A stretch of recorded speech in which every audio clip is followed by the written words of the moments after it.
Hello everyone. So in today's video we are going to do some doubt solving from exercise of part A of physics chapter 1, measurements and experimentation. So there are a few doubts in the worksheet which I provided, and also a few numericals are doubt from the textbook exercise of concise. So let's first look at the doubts from the worksheet. Numerical 2 is the doubt. Wavelength of light of a particular color is 6380 angstrom. 6380 angstrom.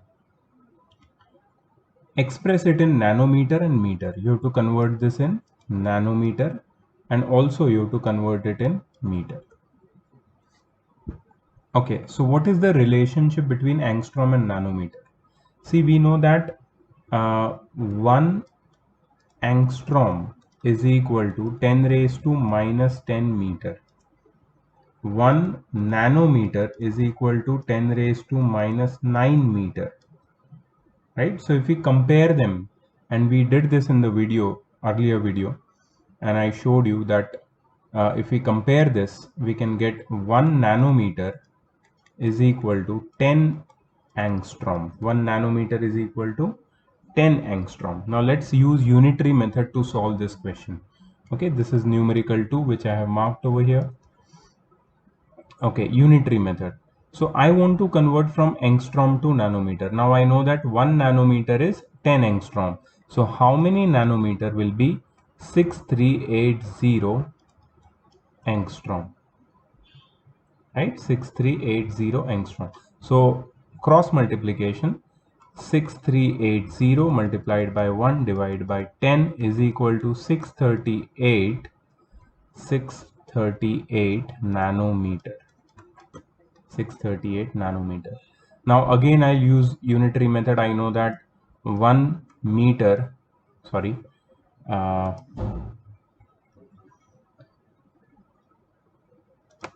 1 nanometer is equal to 10 raised to minus 9 meter, right? So 638 nanometer is equal to how many meter? That is 638 into 10 raised to minus 9 upon 1. I wrote 10 raised to minus 19 by mistake. 10 raised to minus 9. Okay, now let's use scientific method and simplify this.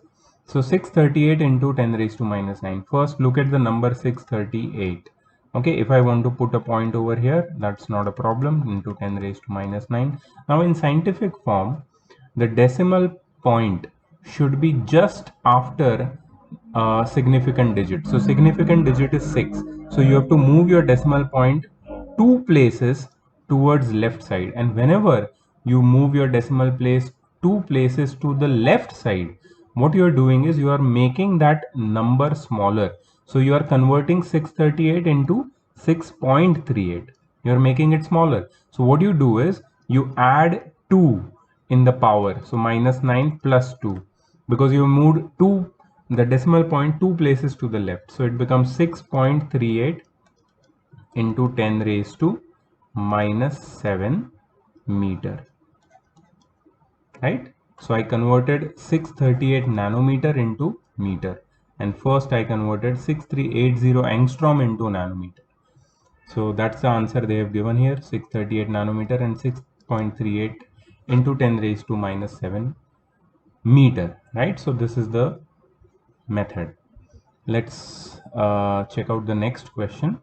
The distance of a star from the sun is 6.4 into 10 raised to 26 meter. Okay, so the distance is given 6.4 into 10 raised to 26 meter. So you must be wondering, why did I use the symbol S for distance? The symbol used for distance or displacement in physics is S. You will come to know about this in next chapter, that is motion in one dimension. Okay, so even if you use distance symbol D as of now for this question, that's not a problem. But The actual symbol for distance is s. Okay, speed of light is 3 into 10 raised to 8 meter per second. So speed, now again the speed symbol for speed is v, okay, not s. 3 into 10 raised to 8 meter per second. These are the symbols for physics, used in physics especially, exclusively. Calculate the time taken by the light to reach the star. Now I'm sure that whoever has asked this doubt to me, that person has struggling with the calculation. So okay, it's not a problem. So we know that speed is equal to distance upon time. So from this formula we can say that time is equal to distance upon speed. So if we want to find out time, first we have to make sure that what are the units here. The unit is meter here and meter per second. So time will be in seconds. So units are perfect. So I will write it as 6.4 into 10 raised to 26 upon 3 into 10 raised to 8. So what I suggest is you write 6.4 divided by 3 separately, and you write 10 raised to 26 upon 10 raised to 8 separately. Now you can solve the power of 10 separately and numbers separately. So 6.4 divided by 3. If you want to do division, you can do it separately here. 6.4 divided by 3. 3 2s are 6. There is a point after that. 4 comes down. 3 1s are 3. 1 comes down. 3 3s are I'm sorry, there is a 0. So 3 3s are 9. Again 1 comes down. So 2.133333. It will go on and on and on. So you can write 2.13. 2.13 into 10 raised to 26 minus 8. Remember indices, exponents and powers, right? 26 minus 8. 26 minus 8 is 18. 10 raised to 18. So this is perfect scientific form. These many seconds it will take for the light to reach from sun to that star, right? So 2.13 into 10 raised to 18 seconds. It's perfect. The answer is perfect over here. So this is how you solve these questions. I hope it is clear now, right? Chalo, let's move to the textbook exercise. There also some people told me that they had doubt. Yeah, question number 1 and 4, they are very similar to what we have done earlier just now. I mean, the wavelength of light of a particular color is 5800 angstrom. Express it in nanometer and meter. So I know that 1 nanometer is equal to 10 angstrom, right? So how many nanometer will be 5800 angstrom? That's how you use unitary method, right? So 5800 into 1 upon 10, that is 580 nanometer, correct? So that's the first one, 580 nanometer. The answer is correct. Now you have to convert it into meter. Now what I'll do is I'll directly convert nanometer into meter. So I know that 1 nanometer is equal to 10 raised to minus 9 meter. So 580 nanometer is equal to how many meters? 580 into 10 raised to minus 9. In scientific form, it will be 5.8 into 10 raised to minus 7. Now I'm doing directly because I showed you the method earlier, right? The answer is perfect. So that was question number 1. Somebody also has doubt in question number 4. Let's discuss that. Question number 4. The wavelength of light is 589 nanometer. What is the wavelength in angstrom? Same thing. So 1 nanometer is equal to 10 angstrom. 1 nanometer is equal to 10 angstrom, right? So 589 nanometer is equal to how many angstrom? That is 589 into 10. That is 5890 angstrom. Very easy. Now you know unitary method, correct? Sure. Let's move to the next doubt. Number 7, the distance of a star from Earth is 8.33 light minutes. Okay, so this is the distance.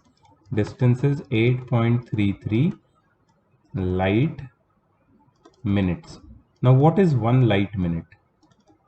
1 light minute is distance traveled by light in 1 minute. What do you mean by this statement? This statement means that light takes 8.33 minutes to reach from a star to Earth. Express this distance in meter. Okay, we can express this in meter. Okay, first we know that the distance is 8.33 light minutes. The speed is 3 into 10 raised to 8 meter per second, right? 8.33 light minutes, and this is the speed of light. Okay, let me write it with proper statement so you don't get confused. We know that speed of light is 3 into 10 raised to 8 meter per second. We know that speed of light is 3 into 10 raised to 8 meter per second. Therefore, distance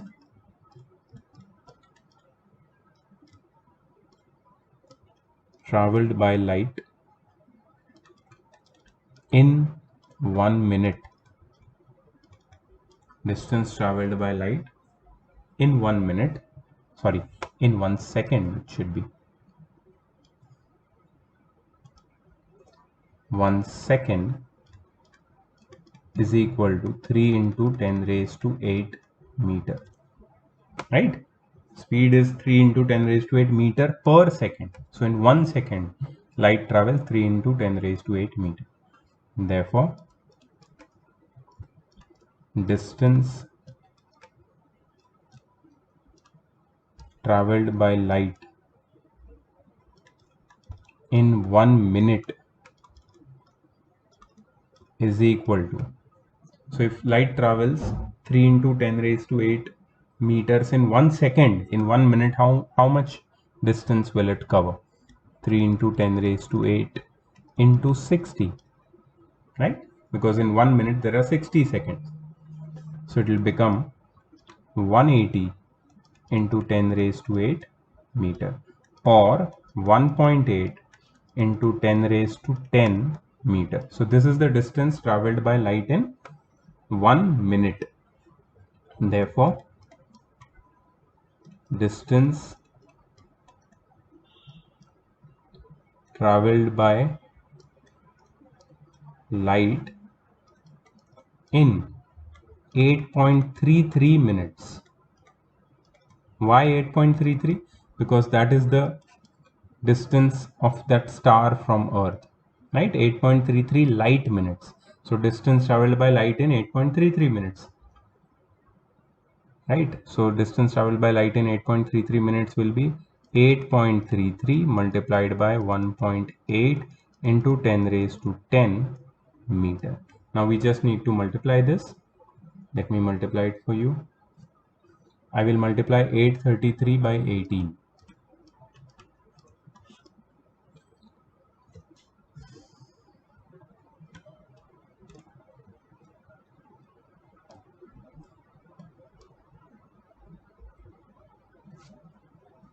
Okay, so I got the answer as 14994, and when I put the decimal places, that is, there are 2 decimal places here and there is 1 here. So total decimal places in the product will be 3.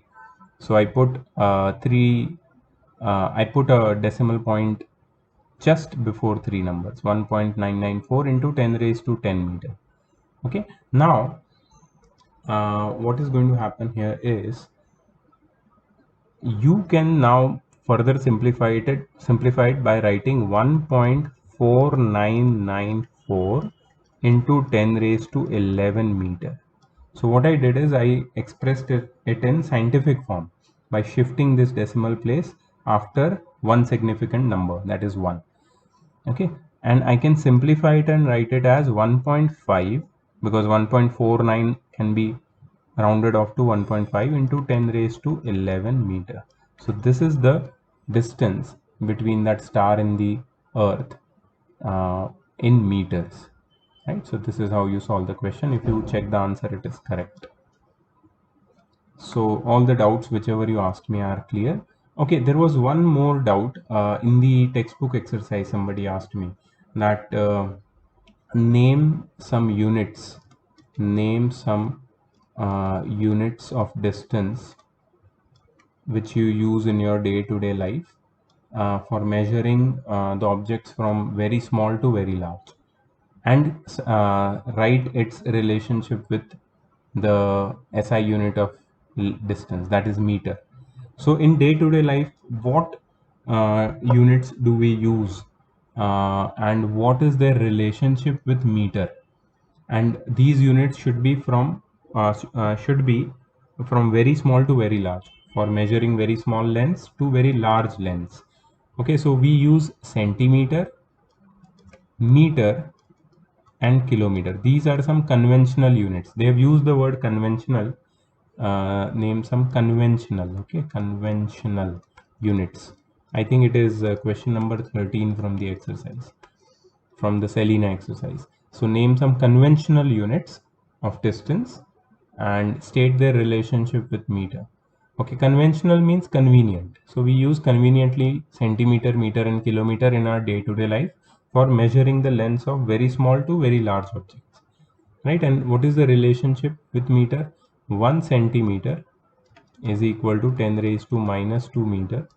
1 meter is equal to 1 meter, and 1 kilometer is equal to 10 raised to 3 meter.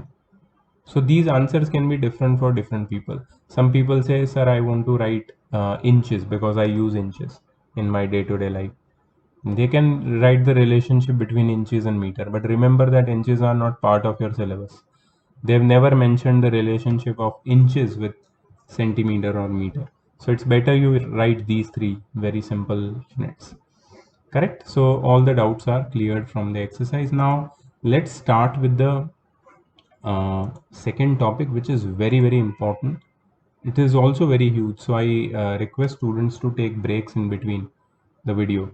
Don't watch it, in one go. If you understand and if you are interested to watch, please do it.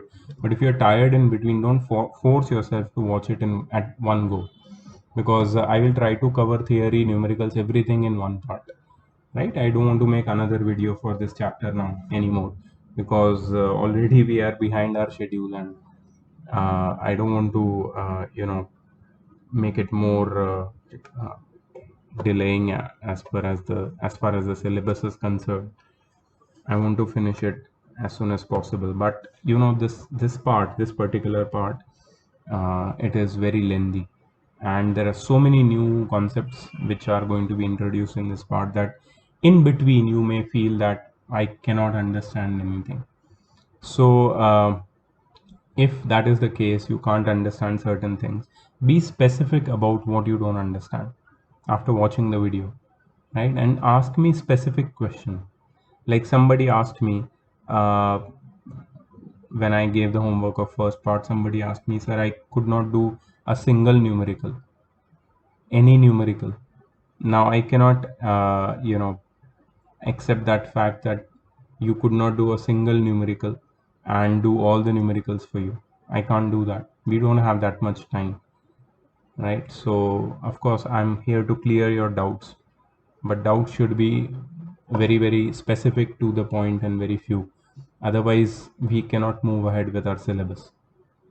Now let's not waste any time, and let's begin with the second part of the chapter, least count of a measuring instrument. What is a least count?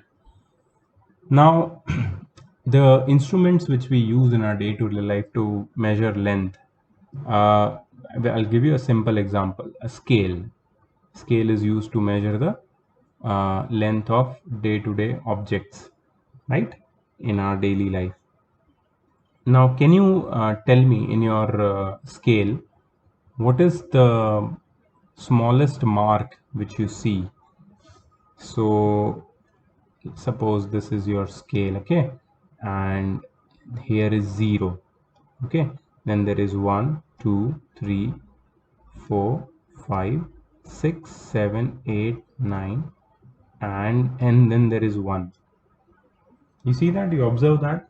So that is your basic centimeter length. This is your 1 centimeter length. 1 centimeter, right?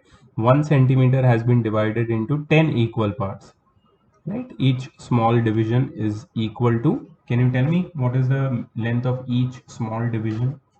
So if you want me to be specific, let me tell you what is the value of this length over here. This length values 1 mm. So the value of one smallest division on your scale is 1 millimeter, right? So your scale has got least count of 1 millimeter. So this is about scale. We all use clocks at our homes, right? So if you want to take an example of a clock, let me talk about a clock. So suppose here this is 12, and then over here it is 1. Can you tell me how many divisions are there between 12 and 1 on your clock? There are 5 divisions. So for your seconds hand, or you can say for your clock, what is the smallest measurement which your clock can make? The smallest measurement which your clock can make is 1 second. 1 second. So what is the value? What is the value of this part? That is 1 division. The value of that 1 division is 1 second. So the least count of your clock, of your wall clock or your watch, is 1 second. Least count is equal to 1 second. So as you see here, I've given you 2 examples. In your day-to-day life, whichever instruments you are using for measurement of various objects, they all have their least count. And what is the least count? Least count is the smallest measurement which can be made accurately with an instrument. So I want your pens and notebooks in front of you. I want you to note down the definitions, which are very, very important. The first definition is of least count. This is the definition. The smallest measurement that can be measured accurately by an instrument is known as its least count, right? Smallest measurement. So the examples which we have taken, they show us very clearly least count of scale, of your normal regular scale, is how much? 1 millimeter. Least count of watch or clock is how much? 1 second. And so on. Many different objects around us has their own least count. So I want you to do one thing. If you have more objects in your home, for example, weighing machine, weighing scale. If you have a weighing scale at your home, find out its least count. This is a task for you. Okay, find out the least count of weighing scale if you have at your home.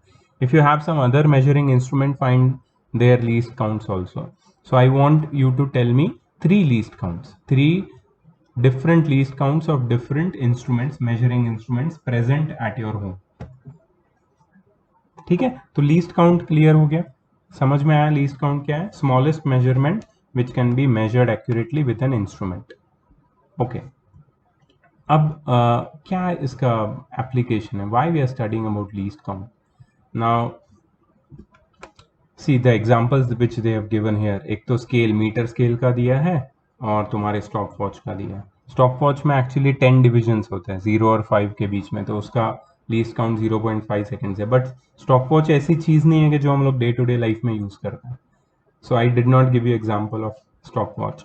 But दूसरी चीज़ें आप लोग ढूंढ सकते हो अपने घर पे जिसमें मेजरिंग होता है, ठीक है, मेजरिंग स्केल होता है, और फिर वो स्केल के सबसे छोटे डिवीजन की वैल्यू तुम पता लगा के लीस्ट काउंट ढूंढ सकते हो उसका।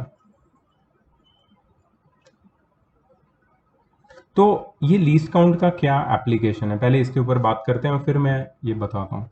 सो इफ यू आस्क मी कि why we are talking about least count, so I would tell you that in our day-to-day life, measuring is very important, and for measurement we need instruments, we need units, जिसके बारे में हमने first part में बात किया। There are some fundamental units, some derived units, and they all can be measured, right? They all can be used for taking measurements, and ये जो instruments है उनके लीस्ट काउंट का नॉलेज इसलिए ज़रूरी है because smaller is the least count, smaller least count of an instrument, greater the accuracy in measurement using that instrument. So in physics specifically, since it is related with related to dealing with physical quantities around you, physics का यही purpose है, तुम्हारे around जो भी physical quantities है उसको major करने के लिए, उसके ऊपर स्टडीज करने के लिए और रिसर्च करने के लिए एंड उनका बिहेवियर समझने के लिए फिजिक्स का यूज़ होता है। तो उसमें मेजरमेंट बहुत ज़रूरी हो जाता है। फिजिकल क्वांटिटीज़ को समझने के लिए सबसे ईजीएस्ट वे है मेजरमेंट, और मेजरमेंट करने के लिए हमको यूनिट्स और इंस्ट्रूमेंट्स चाहिए। यूनिट्स तो चलो हमने बना लिए, इंस्ट्रूमेंट्स वो भी है हमारे पास, बट वो इंस्ट्रूमेंट्स कितना एक्यूरेटली मेजरमेंट करते हैं वो भी ज़रूरी है।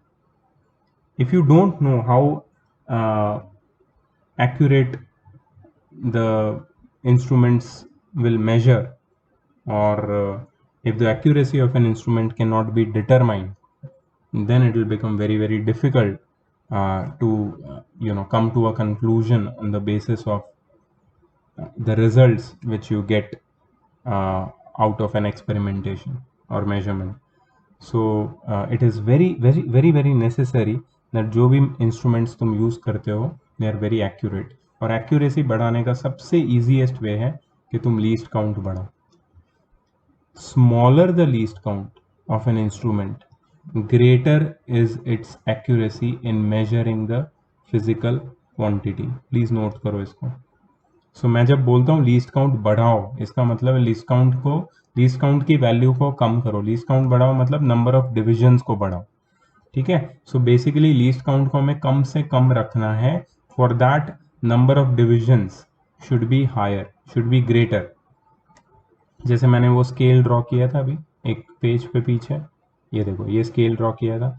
अगर सपोज ये स्केल पे मैं यहाँ पे बीच में और भी डिविजन्स ऐड कर दूँ तो क्या हो जाएगा? अब लीस्ट काउंट उसका 1 mm नहीं है, अब इसका लीस्ट काउंट कितना हो जाएगा? 0.5 mm। तो तुम बोलोगे हाँ सर कर सकते हैं ना, ये लीस्ट काउंट बढ़ाने के लिए बेस्ट तरीका है। But then the question is कहाँ तक करेंगे, कितने डिविजन्स हम डालेंगे, क्योंकि हमारी आईज इसको रीड भी नहीं कर पाएगी एक पॉइंट के बाद। यही इतना डिफिकल्ट है देखने के लिए, तो इसमें और डिविजन्स हम अगर ऐड करेंगे so it will become very very difficult for us to measure any instrument accurately. इसीलिए साइंटिस्ट ने 2 इंस्ट्रूमेंट डिवाइस किए जिसके बारे में हम लोग पढ़ने वाले हैं। We are going to study about vernier calipers and screw gauge, ठीक है। So here they have described the methods of measurement. See any measurement can be taken by 2 methods, direct method and indirect method. Direct method is used for measuring average lengths for distances ranging from few meters to 10 raised to -5 meters. Direct method में होता क्या है? Direct method में you use an instrument. Direct method use instruments. कौन से instruments? Instruments like, just a moment,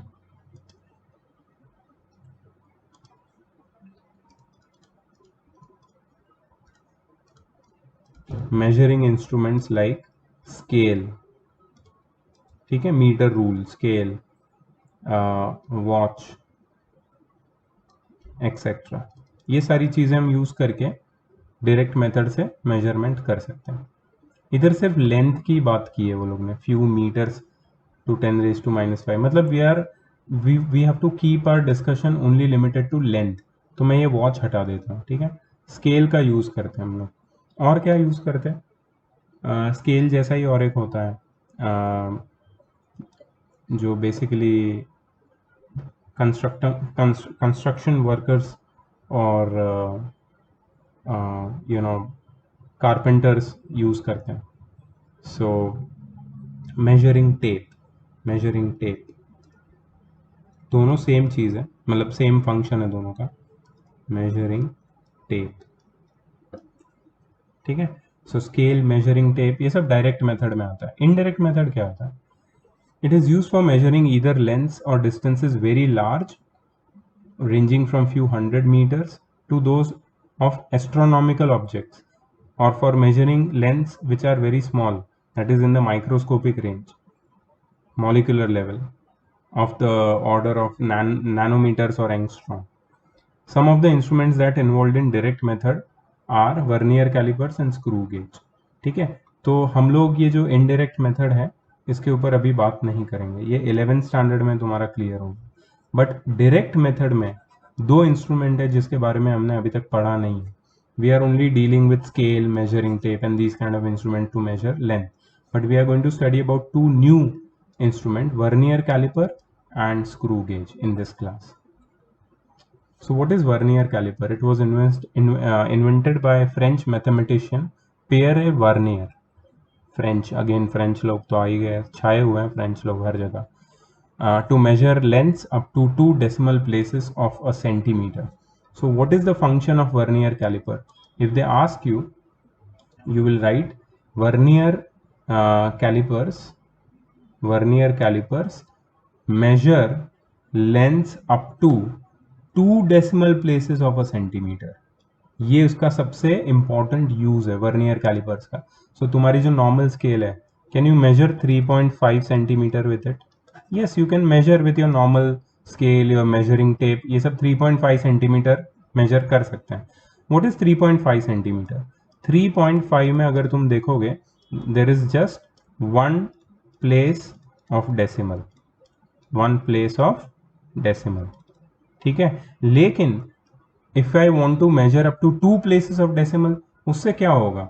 suppose मैंने एक object का लेंथ मेजर किया, मुझे मिला 3.5 सेंटीमीटर, मैं खुश हो गया, मैंने बताया टीचर को जाके, लेकिन टीचर ने बोला नहीं, एक्यूरेट नहीं है। फिर मैंने टीचर से पूछा, सर एक्यूरेट क्या होता है?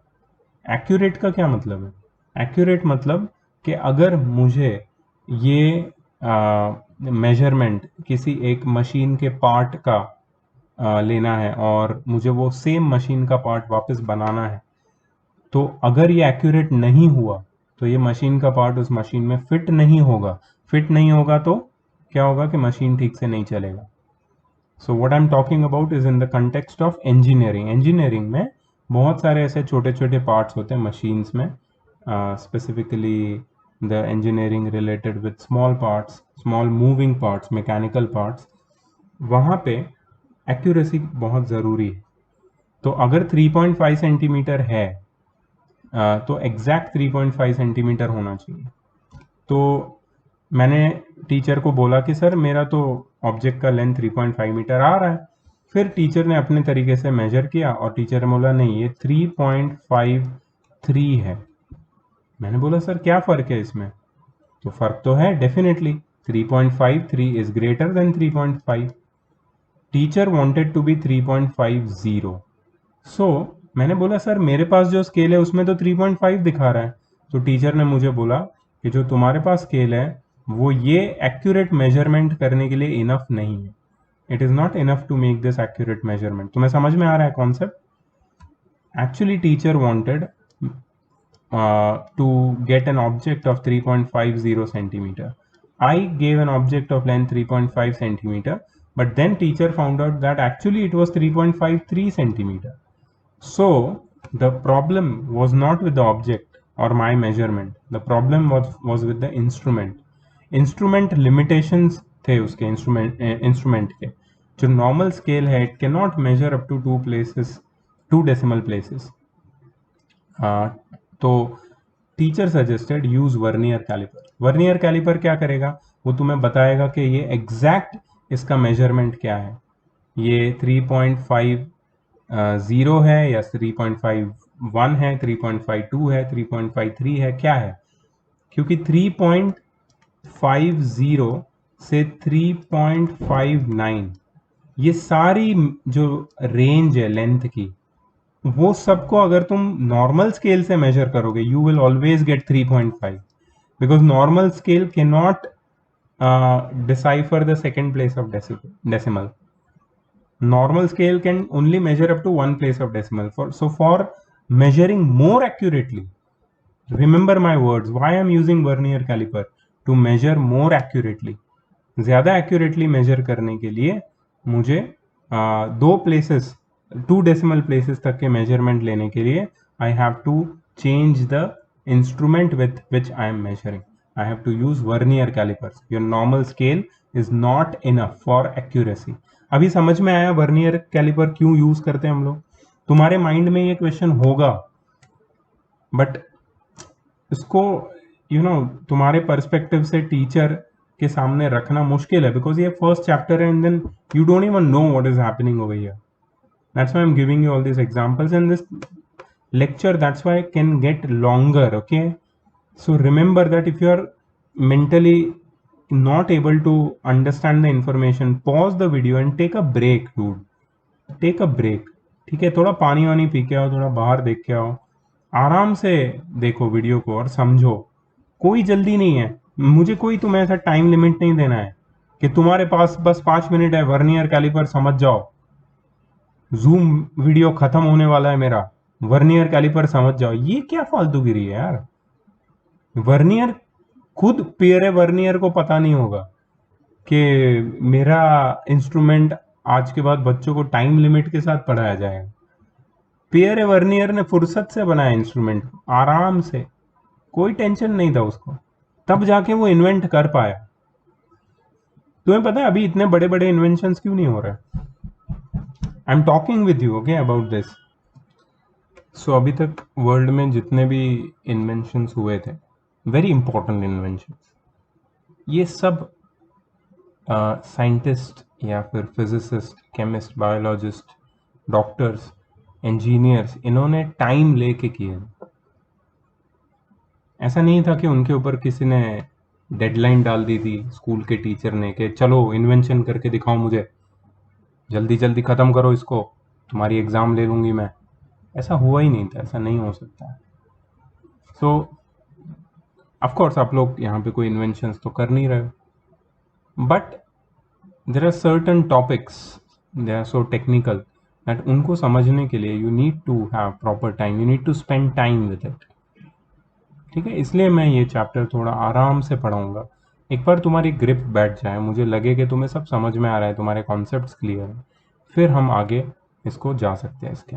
आई रियली डोंट नो कि 1 मंथ में, अप्रैल के 1 मंथ में फिजिक्स के 3 चैप्टर उड़ा दिए रायन स्कूल में. और ये कैसे करते हैं लोग, कैसे कहाँ से लाते हैं ये टैलेंट, ये मुझे नहीं पता. तो ये वन वे ऑफ वर्किंग है, मतलब वन साइडेड वर्किंग, जहाँ पे आप बक बक करते रहो करते रहो करते रहो, सामने वाले को क्या समझ में आ रहा है क्या नहीं समझ में आ रहा है आपको कोई लेना देना नहीं. अब इन अ वे मैं भी यही कर रहा हूँ कि मैं तुम्हारे फेसेस नहीं देख रहा हूँ अभी तुम जब वीडियो देख रहे हो, बट आई नो दैट, मुझे पता है कि स्टूडेंट्स को कितने लेवल तक मैं समझा सकता हूँ. तो अगर तुम मेरे सामने बैठे हो या नहीं बैठे हो, doesn't matter, I am going to cover all those points आराम से, जहाँ जहाँ पे डिस्कशंस की ज़रूरत है. ठीक है, सो स्पीड और क्वालिटी ये दोनों अलग अलग चीज़ होती है. स्पीड में जाना इसका मतलब ये नहीं सिलेबस ख़त्म कर देना मतलब हो गया काम. जब तक क्वालिटी नहीं दे पाते हो आप, समझ नहीं पाते हो, कोई फायदा नहीं है स्पीड का, उस स्पीड का कोई फायदा नहीं है। ठीक है, तो प्लीज स्कूल के सिलेबस में क्या चल रहा है और हम पीछे हैं उसको कंपेयर मत करो। मुझे भी ये प्रेशर आता है बट मैं लेना नहीं चाहता प्रेशर, क्योंकि मैं एंजॉय करना चाहता हूँ और तुम्हें भी एंजॉय करवाना चाहता हूँ। How to you know actually enjoy your studies, you should learn that. Okay, let's go ahead. तो वर्नियर कैलिपर का सबसे फंडामेंटल यूज जो है, that it measures length up to 0.01 centimetre और 0.1 मिलीमीटर। एक यूज अगर वर्नियर कैलिपर का तुम लिखना चाहोगे अभी तुम नोट्स में, तो तुम ये जरूर लिखना कि vernier calipers is an instrument which is used to measure lengths minimum up to 0.01 centimetre और 0.1 मिलीमीटर। ये दोनों एक ही है, प्लीज डोंट गेट कंफ्यूज कि ये दोनों अलग अलग क्यों दे रहे हैं, ये एक ही चीज है। ठीक है, 0.01 सेंटीमीटर को अगर मुझे मिलीमीटर में कन्वर्ट करना है, तो कोई भी सेंटीमीटर को मिलीमीटर में कन्वर्ट करने में के लिए मैं क्या करूंगा, 10 से मल्टीप्लाई करूंगा, तो ये क्या हो जाएगा 0.1 मिलीमीटर। दोनों एक ही चीज है, 0.01 सेंटीमीटर या फिर 0.1 मिलीमीटर। यहां तक की लेंथ कौन मेजर करता है, वर्नियर कैलिपर्स। और तुम्हारी स्केल कहां तक मेजर करता है, 0.1 सेंटीमीटर और 1 मिलीमीटर। सो किसकी एक्यूरेसी ज्यादा हुई, वर्नियर कैलिपर्स, राइट। ओके, चलो, essential parts of vernier calipers. See ये ऐसा दिखता है वर्नियर कैलिपर्स। अब तुम बोलोगे सर ये डायग्राम में इतना अच्छे से समझ में नहीं आ रहा। चलो हम लोग गूगल पे जाके सर्च करते हैं, what is, how does vernier caliper looks like. ठीक है, उसका हम लोग एक गूगल में जाके सर्च करते हैं।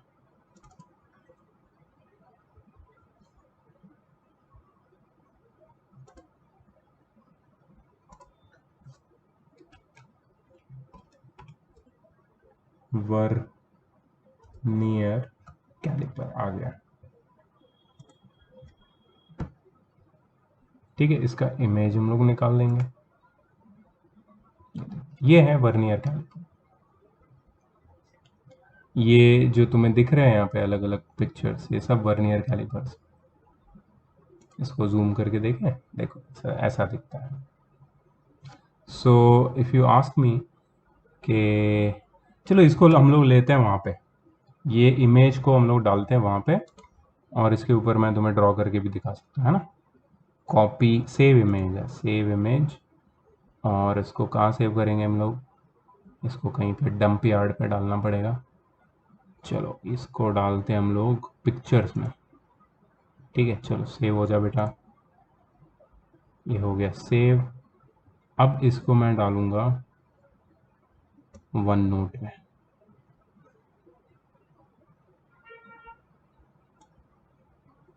ओके, ये देखो आ गया है मेरा बेटा यहाँ पे। चलो दिख रहा है अभी अच्छे से, ठीक है। ये एक्चुअली ऐसा दिखता है वर्नियर कैलिपर्स। तो इसमें क्या क्या पार्ट्स है देखो, ये पार्ट्स को हम लोग वहां से वो जो अपना डायग्राम है ये वाला, इससे मैच कर लेंगे। तो सबसे पहले यहाँ पे देखो इंटरनल जॉज, ये ऊपर वाले इंटरनल जॉज है और नीचे वाले हैं एक्सटर्नल जॉज। दिखाऊं, ये देखो ये वाले, ये है इंटरनल जॉज, इंटरनल जॉज। तुम बोलोगे सर मेरे घर पे तो नहीं है वर्नियर कैलिपर, तो मतलब डे टू डे लाइफ में इसको यूज नहीं करते। हाँ बिल्कुल नहीं यूज करते डे टू डे लाइफ में, ये सिर्फ इंजीनियरिंग में यूज होता है। तुम्हें पता है मैंने सबसे पहले वर्नियर कैलिपर कब पढ़ा था, मेरे इंजीनियरिंग के सेकेंड ईयर में पढ़ा था सबसे पहले। मैं जब स्कूल में पढ़ता तो ये सब सिलेबस में नहीं था, ये सब अभी पिछले 10 साल में डाला है सिलेबस में, पिछले 10 साल से देख रहा हूँ ये सब मैं। आईसीएसई में होगा शायद, मैं तो भाई स्टेट बोर्ड का बंदा हूँ। Anyways what is this, these are external jaws, external jaws. तो मतलब टेक्निकली जो मैं इंजीनियरिंग के सेकेंड ईयर में पढ़ा था मैंने, वो अभी तुम पढ़ रहे हो 9th स्टैंडर्ड में। Just imagine. ओके, और क्या होता है यहाँ पे? एक फिक्स्ड जॉ होता है, दिख रहा है? एक स्ट्रिप होती है, स्ट्रिप नहीं दिखेगी, हमारे में है नहीं। एक वर्नियर स्केल होता है जो यहाँ पे क्लियरली नहीं दिख रहा, मैं दिखाता हूँ तुम्हें वहाँ पे। एक, अच्छा ये फिक्स्ड जॉ है और ये मूवेबल जॉ है, ये भी देखो। एक मेन स्केल होती है और एक ये वर्नियर स्केल होती है, ठीक है, और एक स्क्रू है। ठीक है, ये सारी चीज़ें मैं तुम्हें बताता हूँ। तो इंटरनल जॉ, एक्सटर्नल जॉ, ये वाला फिक्स्ड जॉ है, ये वाला fixed jaw, and this is movable jaw. तो ये एक्सटर्नल जॉस क्यों बोलते हैं इनको?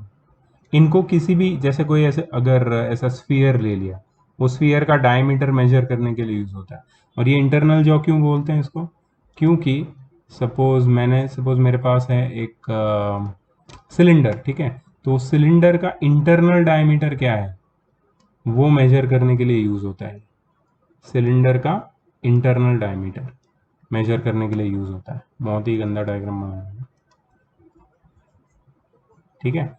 सो समझ गए, ये है इंटरनल जॉस, इंटरनल जॉस, और ये है एक्सटर्नल जॉस। इसमें ये जो वाला है ये मूवेबल है, मूवेबल, मूवेबल को मैं एम लिखता हूँ, ठीक है, और ये वाला फिक्स्ड है, फिक्स को एफ लिखता हूँ। मूवेबल जो, फिक्स जो। यहाँ पे ये एक छोटा सा हैंडल, जैसा, हैंडल नहीं बोल सकते इसको, तो ग्रिप है, ग्रिप, इसको ग्रिप बोलेंगे हम लोग, ठीक है, छोटा ग्रिप है। ये ग्रिप को मैं यहाँ पे थंब रख के इसको शिफ्ट कर सकता हूँ लेफ्ट या राइट में। तो क्या होगा पता है? ये मूवेबल जो आगे पीछे स्लाइड होगा। अच्छा, ये जो मूवेबल जॉज है, ऊपर वाला और नीचे वाला, इसके साथ अटैच्ड है ये वर्नियर स्केल, ये है वर्नियर स्केल, वी एस मतलब वर्नियर स्केल। और ये जो अंदर वाली स्केल दिख रही है जो फिक्स जॉ के साथ अटैच्ड है, ये है फिक्स्ड स्केल, फिक्स्ड स्केल। इसको मेन स्केल भी बोलते हैं, मेन स्केल, मेन स्केल या फिक्स स्केल। तो क्या होता है बेसिकली, ये वर्नियर कैलिपर्स में पहले ये लोग फिक्स स्केल बनाते हैं, इसके ऊपर ये movable scale with movable jaws को फिक्स कर देते हैं, मतलब अटैच कर देते हैं। और ये एक स्क्रू है, स्क्रू से क्या करते हैं, अगर हमने इसको मूव करना है, इसको कहीं भी लेफ्ट राइट, तो इसको स्क्रू को लूज करके हम लोग मूव कर सकते हैं, ठीक है। और अगर एक जगह फिक्स कर देना है तो स्क्रू को टाइट कर सकते हैं, राइट। तो समझ में आया? अभी तुम्हें समझ में आया रहेगा कि how does it look like. Actually मेरे क्लास में ऑलरेडी रखा हुआ है एक वर्नियर कैलिपर, एक स्क्रू गेज भी रखा है मैंने। मैं सब बच्चों को हाथ में देता हूँ, वो लोग इससे खेलते हैं, एक दूसरे को मारते नहीं है इससे, खेलते हैं इससे, मतलब इससे मेजरमेंट लेके, एंड मेजरमेंट लेने के बाद दे गेट दिस आइडिया ना, ऑन हैंड कैसा दिखता है समझ में आता है हाथ में लेके। एनीवेज, और भी एक पिक्चर हम लोग डाउनलोड कर सकते हैं यार, ऐसा क्यों कर रहे हैं, इतनी कंजूसी क्यों? ये देखो, ये तो क्या बढ़िया है, मस्त चीज है, ये देखो, ये वाला, यस, इसको लेके जाते हैं उठा के। ये भी अच्छा है वैसे, बट ये थोड़ा सा ऐसा मतलब लग रहा है। सेव इमेज, आज सेव इमेज कर लिया इधर। अब इसको मैं ड्रॉप करूंगा वहां पे, चलो बाबा आ जाए, यहाँ पे आ गया।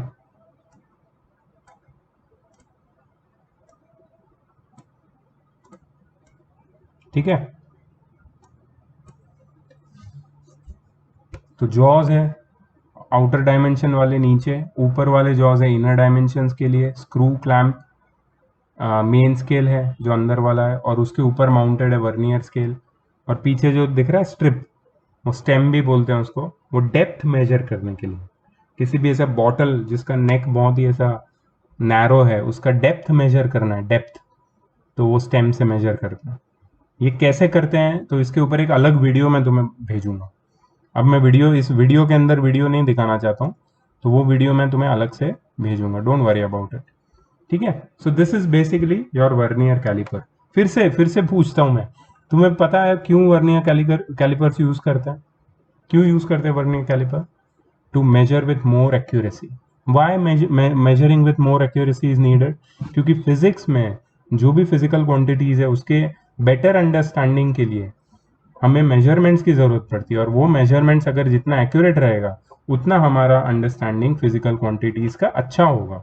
इसके लिए हमें ज़्यादा एक्यूरेसी चाहिए और हम वर्नियर कैलिपर यूज करते हैं। ठीक है, चलो आगे बढ़ते हैं। ओके, चलो अभी हर एक पार्ट का यूजेस दिया है यहाँ पे, नोट कर लेना फटाफट फटाफट। वीडियो पॉज करके भी नोट कर सकते हो मेरे बोलने के बाद। Main scale, it is a long and thin strip, steel strip graduated in millimetre. It is use to measure the length correctly up to 1 millimetre. तो तुम्हारी जो मेन स्केल है ना, वो बिल्कुल वो नॉर्मल स्केल जो होती है ना उसके जैसी ही होती है। इस पे सब मिलीमीटर पे लिखा होता है। ये नीचे साइड पढ़ना है तुम्हें, ये तुम्हें दिख रहा है? एक मिनट। हाँ, ये 0, फिर ये 1, ये 1 सेंटीमीटर है, यहाँ से यहाँ तक 1 सेंटीमीटर, वो 10 पार्ट में डिवाइडेड है। तुम बोलोगे सर ये क्या है? तो ये एक्चुअली दूसरा यूनिट है, मतलब ये तुम्हारा इंचेस है शायद, या ये 1 इंच है, करेक्ट। ये इंचेस है, ऊपर वाला इंचेस है, उसको मत देखना, ठीक है? नीचे वाले को ही देखना सर। इंचेस रहता है साला, क्यों पता नहीं इंचेस रहता है, I am sorry about that. रहता है, बट इंचेस रहता ही है। ठीक है, तो तुम्हारी मेन स्केल पे मिलीमीटर में नंबर्स मार्क्ड रहता है। Alright, what is the next thing? The main scale is generally 15 centimeter long and provided with fixed jaw at one end, J1 at one end, fixed jaw J1 at one end। सही है, main scale के एक and में fix jaw रहता है। ऊपर वाले jaw का बात नहीं किया। हाँ, ऊपर वाला भी जॉ रहता है, मेन स्केल में ही रहता है, J3। ठीक है, vernier scale, it is a small movable scale V made up of steel that can slide over the main scale. तो वर्नियर स्केल को ऐसे बनाया है कि वो मेन स्केल के ऊपर स्लाइड करेगा। तुम्हें अगर ये स्लाइडिंग मोशन और जितना भी मूवमेंट है इन मोशन तुम्हें अगर समझना है, तो I am going to send a video right after this video. You can first watch my video then watch that video, so you will understand. या फिर बीच में अभी पॉज करके जो मैंने वीडियो भेजा है तुम्हारे ग्रुप में उसको तुम देख लो। ठीक है, अभी मैंने भेज दिया है एक्चुअली। तुम देख रहे हो, मैं फ्यूचर की बात कर रहा हूँ, फ्यूचर में मैंने भेज दिया है, ठीक है, तो देख लेना उसको। This scale can be fixed in any desired position on the main scale using the screw S. It is graduated with 10 divisions marked in such a way that length of these 10 divisions is equal to 9 millimeter. That is 10 vernier scale divisions coincide with 9 main scale division. ये तो मतलब पूरा महाभारत एक word में बोल दिया उन्होंने। तुम देखोगे आगे पूरा इसके ऊपर ही पढ़ना है अपने को।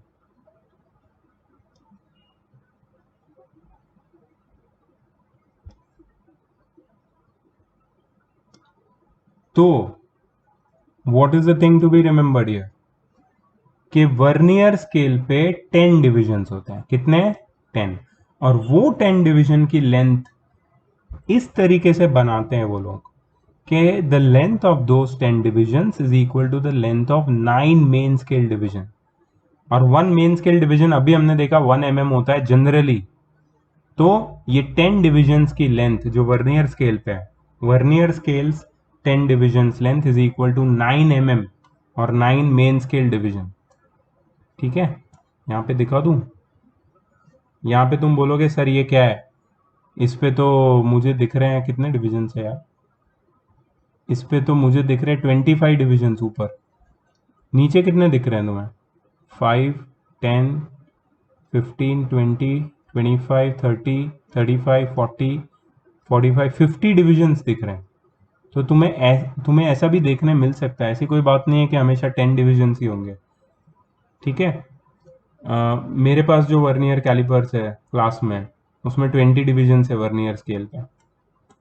ठीक है, बट इसमें कोई प्रॉब्लम नहीं है। ठीक है, इसकी जो 50 डिविजन है ना वर्नियर स्केल के, उनकी लेंथ मेन स्केल के 50-1 मतलब 49 डिविजन जितनी है। मतलब हमेशा याद रखना कि वर्नियर स्केल पे जितने भी डिविजन हो उनकी लेंथ मेन स्केल के एक डिवीजन कम जितनी होगी। अगर वर्नियर लेंथ पे 10 डिविजन है वर्नियर स्केल पे, तो मेन स्केल पे कितने डिविजन होंगे? आई एम सॉरी यार, क्या बोल रहा हूँ। अगर वर्नियर स्केल पे 10 डिविजन है तो उनकी लेंथ मेन स्केल के कितने डिविजन से इक्वल होगी?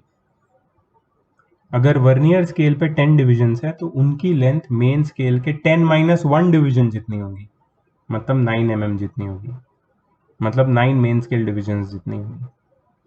अगर वर्नियर स्केल पे 50 डिवीजन है तो उनकी लेंथ कितनी होगी? उनकी लेंथ मेन स्केल के 50-1 मतलब 49 डिवीजन जितनी होगी, 49 mm होगी। ठीक है, तो वो तुम फिक्र मत करो कि अलग अलग वर्नियर कैलिपर्स में अलग अलग डिविजन्स कैसे होते हैं। वर्नियर स्केल पे होते हैं, they are all from different companies and different purposes. They all make vernier calipers according to their own requirement. तो मार्केट में अगर वर्नियर स्केल लेने जाओगे तुम अभी अमेजोन पे सर्च करो वर्नियर स्केल, तुम्हें अलग अलग टाइप की वर्नियर स्केल दिखेगी। डिजिटल वर्नियर स्केल भी होते हैं वर्नियर कैलिपर्स। ठीक है, तो वो फिक्र मत करो। ये देखो यहाँ पे नीचे ही लिखा है, for more precise measurement the vernier scale can have 20, 30 and 50 and so on divisions graduated on it, and the total length of vernier divisions will be equal to the length of one division less on the main scale, that is 19, 29 and 49. तुम बोलोगे sir इसका फायदा क्या है, ये Pierre vernier ने ऐसा कैसे सोच लिया कि 1 डिवीजन कम देना है?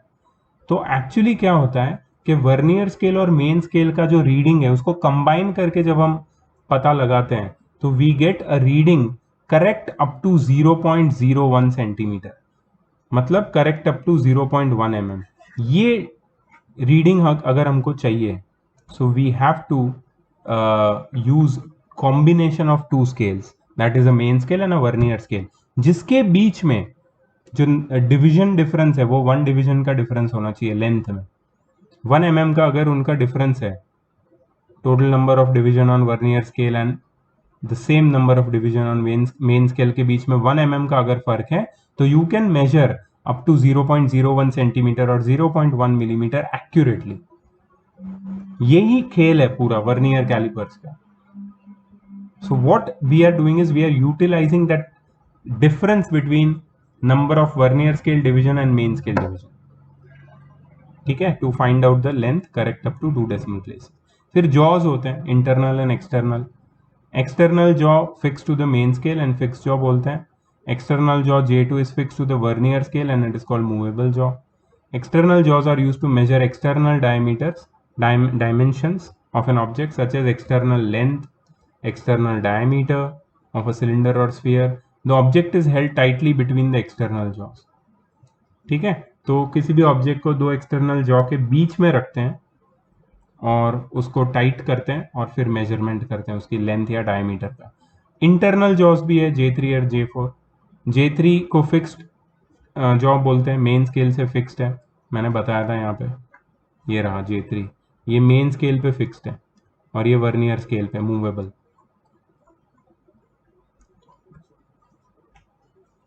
So these jaws are used for measuring internal dimensions of an object such as internal diameter of a hollow cylinder.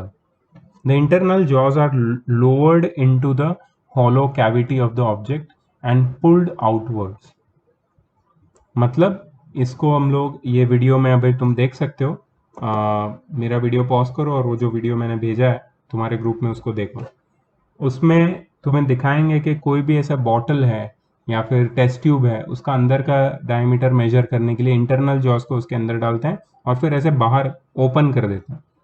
तब क्या होता है कि ऑब्जेक्ट टाइटली उसमें बंद हो जाता है and we can measure its diameter. Because of these two jaws और hinged arms this instrument is called caliper. ये दोनों जॉज की वजह से इनको कैलिपर बोलता है। ठीक है, ये बहुत अच्छा बुक है जिससे मैं पढ़ा रहा हूँ ना तुम्हें फिजिक्स। तुम्हारी बुक से ना मैंने बहुत सालों तक पढ़ा है, जो कंसाइज है Selina. No questions asked about it, it's a very good book. I absolutely love that book, but this one I'm teaching for the first time and मैंने बहुत सारी नई नई चीज़ें जो easier language में explain की है यहाँ पे, मुझे ऐसा लग रहा है। इसलिए मैं चाहता हूँ कि तुम लोग के पास भी एक अलग पर्सपेक्टिव होना चाहिए। स्कूल में तो वही बुक पढ़ाते हैं, क्या पढ़ाते हैं क्या पता, मैं भी वही सब उधर से ही पढ़ाऊँगा, तो तुम्हारा पर्सपेक्टिव ग्रो कैसे करेगा? That's why I am using a different book for you. और इसकी एक्सरसाइज भी अलग है, वो वाली स्कूल में तुम करते ही हो एक्सरसाइज, तो उसके उसके न्यूमेरिकल्स वो बुक के भी करेंगे हम, और पूरी एक्सरसाइज ये बुक की करेंगे। तो तुम्हारा काफ़ी अच्छा एक वैरायटी मिलेगा प्रैक्टिस। प्लस ये बुक के जो आंसर्स हैं ना, वो तुम्हें मिलेंगे नहीं इंटरनेट पे रेडीमेड आंसर्स नहीं मिलेंगे इतना अच्छा, मुझे इतनी खुशी हो रही है, क्योंकि बच्चे सब बहुत कमीने होते हैं यार। आई एम सॉरी ये कोई पेरेंट्स सुन रहे हैं तो, बट ये है, ये ट्रूथ है, मैं क्या करूँ, ये है बात। बच्चे सब इंटरनेट पे आंसर ढूंढ ढूंढ के सीधा छाप मारते हैं। तो ये छापने का काम बंद करने के लिए मैंने ये बुक ऑनलाइन, मैंने कहाँ से लिया वो भी नहीं बताऊंगा, बुक का नाम भी नहीं बताऊंगा। तो इस बुक की एक्सरसाइज हम करेंगे और तुम्हारे पास इसके आंसर्स भी नहीं होंगे। कितना मजा आएगा जब तुम पहली बार सोचोगे आंसर लिखने से पहले, oh this is how I have to solve it, okay let me find the answer. इससे पहले क्या था, oh okay let me call my friend and copy the answer. तो ये नहीं होगा। चलो अच्छा है, थोड़ा फन भी ले रहे हैं हम लोग बीच बीच में, फिजिक्स क्लास में फन भी हो रहा है। So I don't know whether whether you like it और नॉट। जो लोग ये वीडियो पूरा देख रहे हैं और ये सब बातें मेरी सुन रहे हैं, प्लीज मेरे को फीडबैक दो ग्रुप पे कि the jokes which I crack in between the video, do you enjoy them और नॉट। ठीक है, मैं ये याद रखूंगा। पिछले क्लास में आई थिंक मैंने पूछा था कि वो कौन से कंट्री है उसमें, किसमें, तुम्हारे स्टैंडर्ड इंटरनेशनल वाले ऑर्गेनाइजेशन में, तो इंडिया है कि नहीं, तो किसी ने बोला था इंडिया है, एंड नॉर्थ कोरिया को किक आउट कर दिए। सब मस्त इन्फॉर्मेशन दे रहे हो तुम लोग, बहुत मज़ा आया मेरे को। तो ये अभी हर वीडियो में करूँगा मैं। इस वीडियो में अभी तक मैंने तुम्हें बोला है कि हाँ, ये तुम्हें जो जोक्स मैं क्रैक कर रहा हूँ कि वो अच्छे लग रहे हैं कि नहीं लग रहे हैं। अगर नहीं लग रहे हैं और कोई ऑफेंड हो रहा है, सपोज कोई पेरेंट साथ में बैठ के सुन रहा है मेरा वीडियो और बोलेगा ये क्या है, ये तो what is this, this is not right, this is not how a teacher should teach, this is not fair, you should only teach seriously, only seriousness is allowed here, this is not right, don't crack joke in between. ऐसा कुछ अगर कोई parent बोलता है तो मुझे please बताओ यार, तो मैं थोड़ा सा और सीरियस हो जाऊँ। मैं नहीं हो सकता सीरियस, ठीक है, तुम्हें मुझे ऐसे ही झेलना पड़ेगा। सो लेट मी नो कि तुम्हें ये जोक्स अच्छे लगते हैं कि नहीं लगते। हाँ, मुझे और भी किसी ने बोला था, मेरा वो फ्रेंच एक्सेंट वाला, उसको बहुत अच्छा लगा था। तो he was that student was, मैं नाम नहीं लूँगा, but that student was actually very happy, और उसने अपने पेरेंट्स को भी सुनाया somehow, I don't no, but that's funny, good good good, very nice, enjoy enjoy. ठीक है, चलो नेक्स्ट क्या है, टेल। टेल क्या होता है, टेल देखो यहाँ पे, टेल, टेल मतलब ये स्ट्रिप, ये स्ट्रिप को टेल बोलते हैं। ठीक है, उसको कुछ और भी बोला था ना स्ट्रिप को, और भी कोई नाम दिया था, टेल ही था क्या नाम वो वाले डायग्राम में। Stem, stem, stem, stem, strip, tail, तीन नाम हो गए। ठीक है, a thin metallic strip T is attached to the back of the main scale of vernier calipers. It slides back and forth along with vernier scale. It is used to measure the depth of cylinders, beakers, or hollow tubes. The main parts of vernier caliper and their functions are summarized in the table. ये table please draw करके learn कर लेना।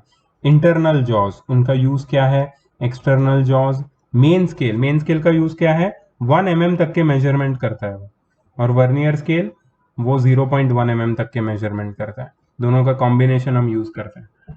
Tell और strip, depth of cylinder, beaker, hollow tubes, उसके लिए use होता है। और अब आ चुका है सारे कॉन्सेप्ट का बाप, प्रिंसिपल ऑफ वर्नियर कैलिपर। इस पे तो क्वेश्चन, मतलब अगर मैं हूं ना, मैं तो पूछूंगा ही पूछूंगा, इस पे क्वेश्चन मैं पूछूंगा ही पूछूंगा। प्रिंसिपल ऑफ वर्नियर कैलिपर क्या है, देखो, the division on vernier scale are smaller in size than the smallest division on main scale. मतलब क्या है, वर्नियर स्केल पे हमें देखा हमने कि सारे जो डिविजन्स है, जितने भी डिविजन्स है, सपोज 9 10 डिविजन्स है, तो वो 10 डिवीजन की लेंथ 10 - 1 मतलब 9 डिवीजन ऑफ मेन स्केल जितनी होती है। ठीक है, तो देखो मैं तुम्हें एक चीज बताता हूँ, आगे पढ़ने से पहले तुम्हारा कॉन्सेप्ट क्लियर होगा यहाँ पे। सो वी नो दैट, यहाँ पे लिखता हूँ नंबर ऑफ डिविजन्स और यहाँ पे लिखता हूँ मैं लेंथ। वर्नियर स्केल पे जो 10 डिविजन्स होते हैं उनकी लेंथ 9 mm होती है। तो वर्नियर स्केल पे एक डिवीजन की लेंथ कितनी होगी? तो 1 × 9/10 कितनी होती है? 0.9 mm। ठीक है, तो अभी मैं देखो क्या लिखने वाला हूं, value of one main scale division. एक मेन स्केल डिवीजन की वैल्यू कितनी है बताओ, अपने आप को बताओ, अभी तुम बता अपने आप को, एक मेन स्केल डिवीजन की वैल्यू कितनी होती है? मेन स्केल क्या होता है पता है ना? जो फिक्स्ड होता है, मूव नहीं होता। उसके एक डिवीजन की वैल्यू क्या होती है? उसके एक डिवीजन की वैल्यू होती है 1 mm। ठीक है, अब मुझे बताओ what is the value of one vernier scale division. अभी बताई मैंने, देखो वन वर्नियर स्केल डिवीजन की वैल्यू कितनी होती है? 0.9 mm। उनका डिफरेंस कितना होता है? Difference of values of main scale division and vernier scale division, 1 - 0.9 कितना होता है? 1 - 0.9 कितना होता है? 1 mm में से 0.9 mm माइनस करूंगा तो कितना आएगा रे? 0.1 mm। करेक्ट। और ये 0.1 mm को सेंटीमीटर में करो, कितना आएगा? 0.01 सेंटीमीटर। ये क्या है पता है? What is this? This is the least count of vernier calipers. Vernier caliper का लीस्ट काउंट मिल गया हमको। समझ में आया क्या? वर्नियर कैलिपर का लीस्ट काउंट मतलब the smallest measurement which can be made by using vernier calipers is 0.1 mm. And what is that actually? That is the difference between value of one main scale division and one vernier scale division. वहां से हमें least count मिलता है। तो यही है principle of vernier caliper. The division on vernier scale are smaller in size. अब ये पढ़ो, अब ये समझ में आएगा। The division on vernier scale are smaller in size than the smallest division on main scale such that n vernier scale divisions coincide with n - 1 main scale division. Usually a vernier scale has 10 division which is equal to the 10 - 1 or 9 division on main scale. तो 1 vernier scale division is equal to 0.9 main scale division. तो दोनों का difference आया 0.9 mm. So each division on vernier scale is of the length 0.9 mm and difference between one main scale division जो मैंने अभी बताया, difference between one main scale division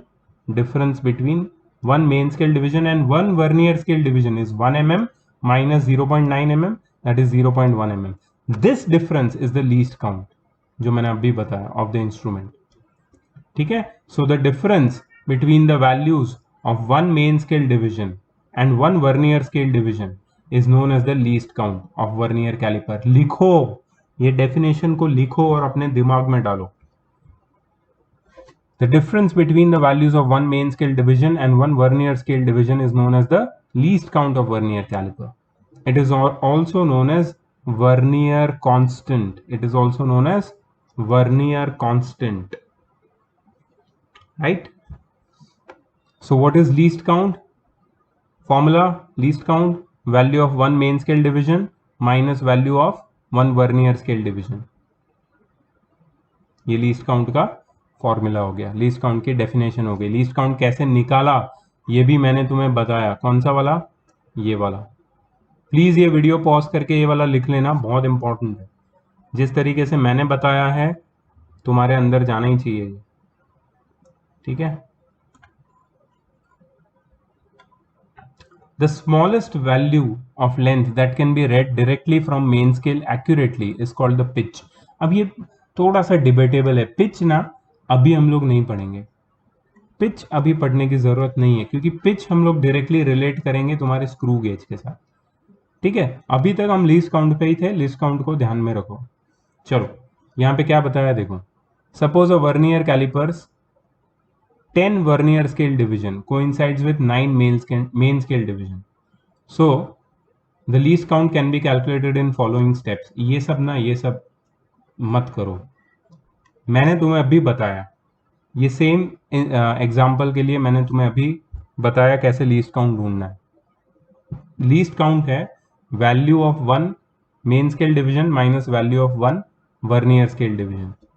ठीक है, इधर वो लोग ने लीस्ट काउंट लिखा है 1/10 of main scale division, directly ऐसे करके लिखा है। ठीक है, ऐसे भी तुम निकाल सकते हो, but I am going to give you an easier formula for finding least count.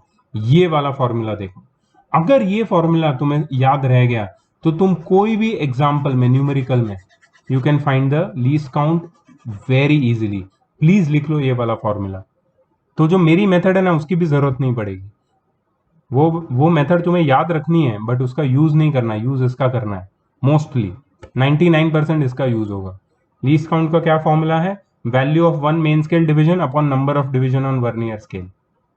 Main scale की एक डिवीजन की वैल्यू कितनी होती है जनरली 1 mm, और कितने डिवीजन होते हैं वर्नियर स्केल पे जनरली 10। सो 1/10 क्या होगा उसका least count, that is 0.1 mm या फिर 0.01 सेंटीमीटर।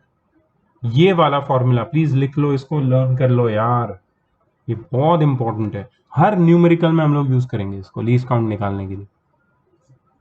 ठीक है, एक तो ये फॉर्मूला है, और जो दूसरा मैंने डिस्कस किया यहाँ पे, दैट इज दिस वन, ये वाला। Difference of values of main scale and vernier scale division is the least count, is the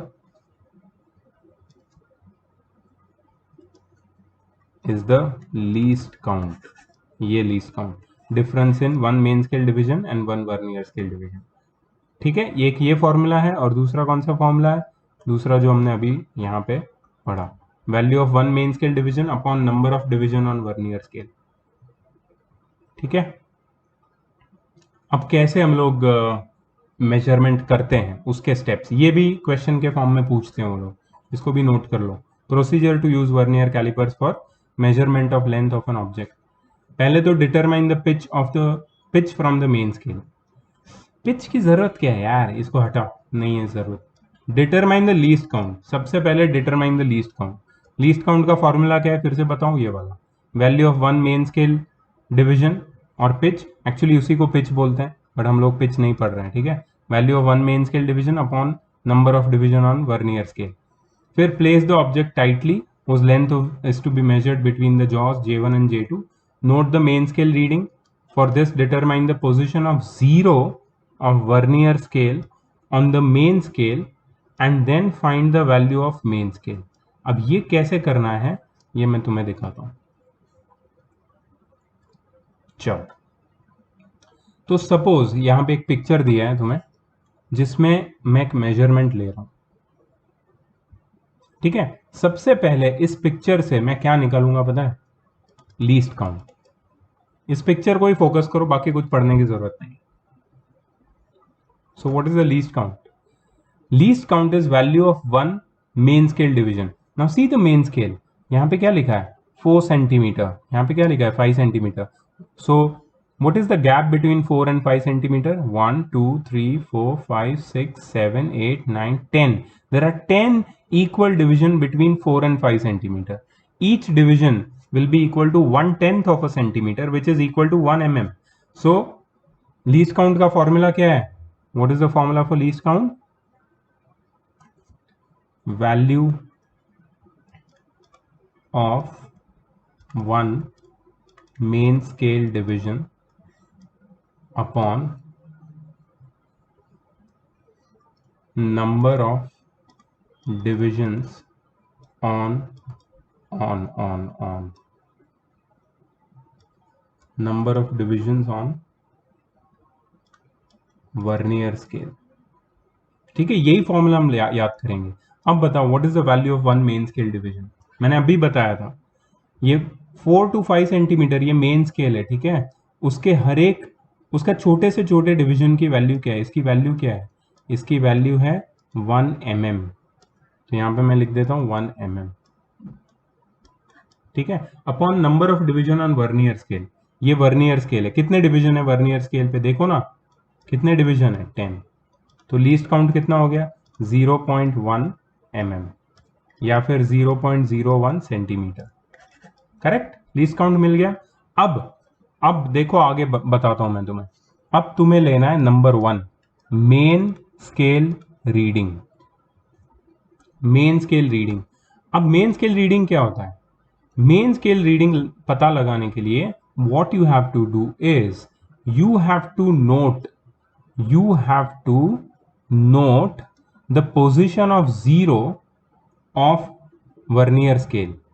ये रहा position of zero of vernier scale, and you have to tell me, you have to tell yourself that the zero of a main scale zero नहीं है, vernier scale zero.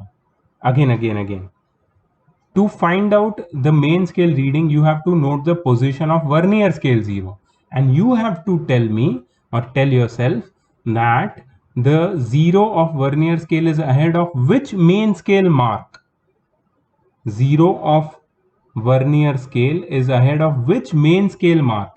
See, the zero of vernier scale is over here, right? It is ahead of which main scale mark?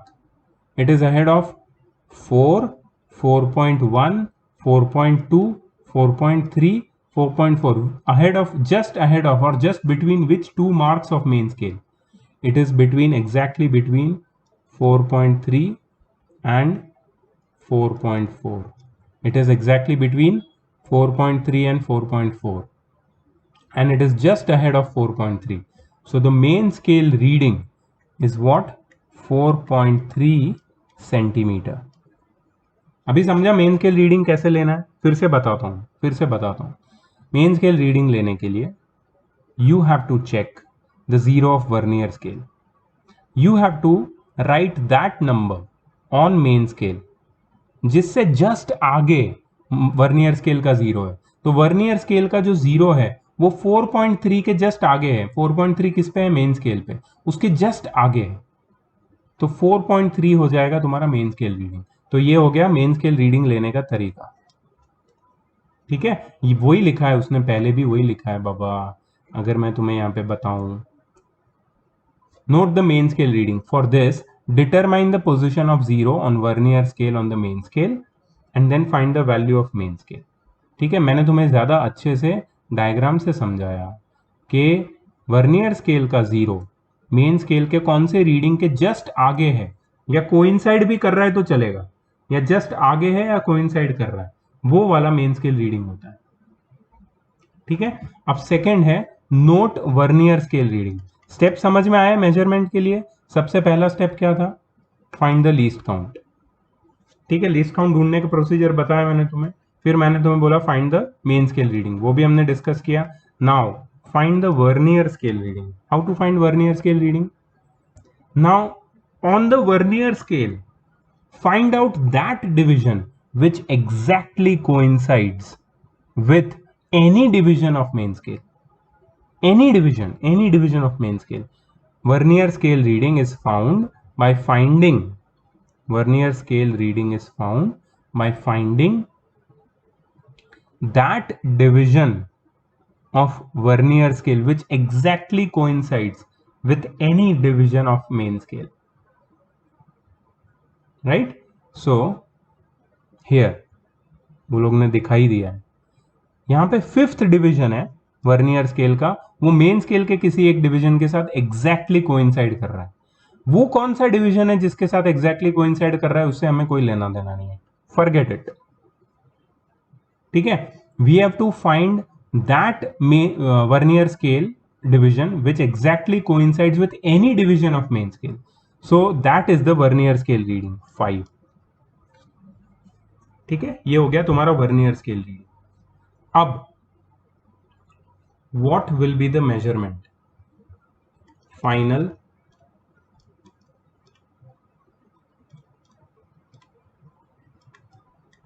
measurement कितना होगा?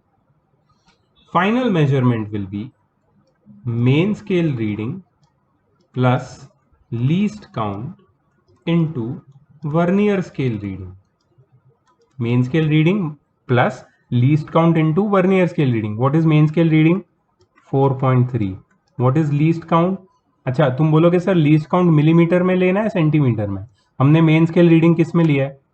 Centimetre में, तो least count भी centimetre में लेना है. 0.01 into vernier scale reading, that is 5, that is 4.3 plus 0.05, that is 4.35 centimeter.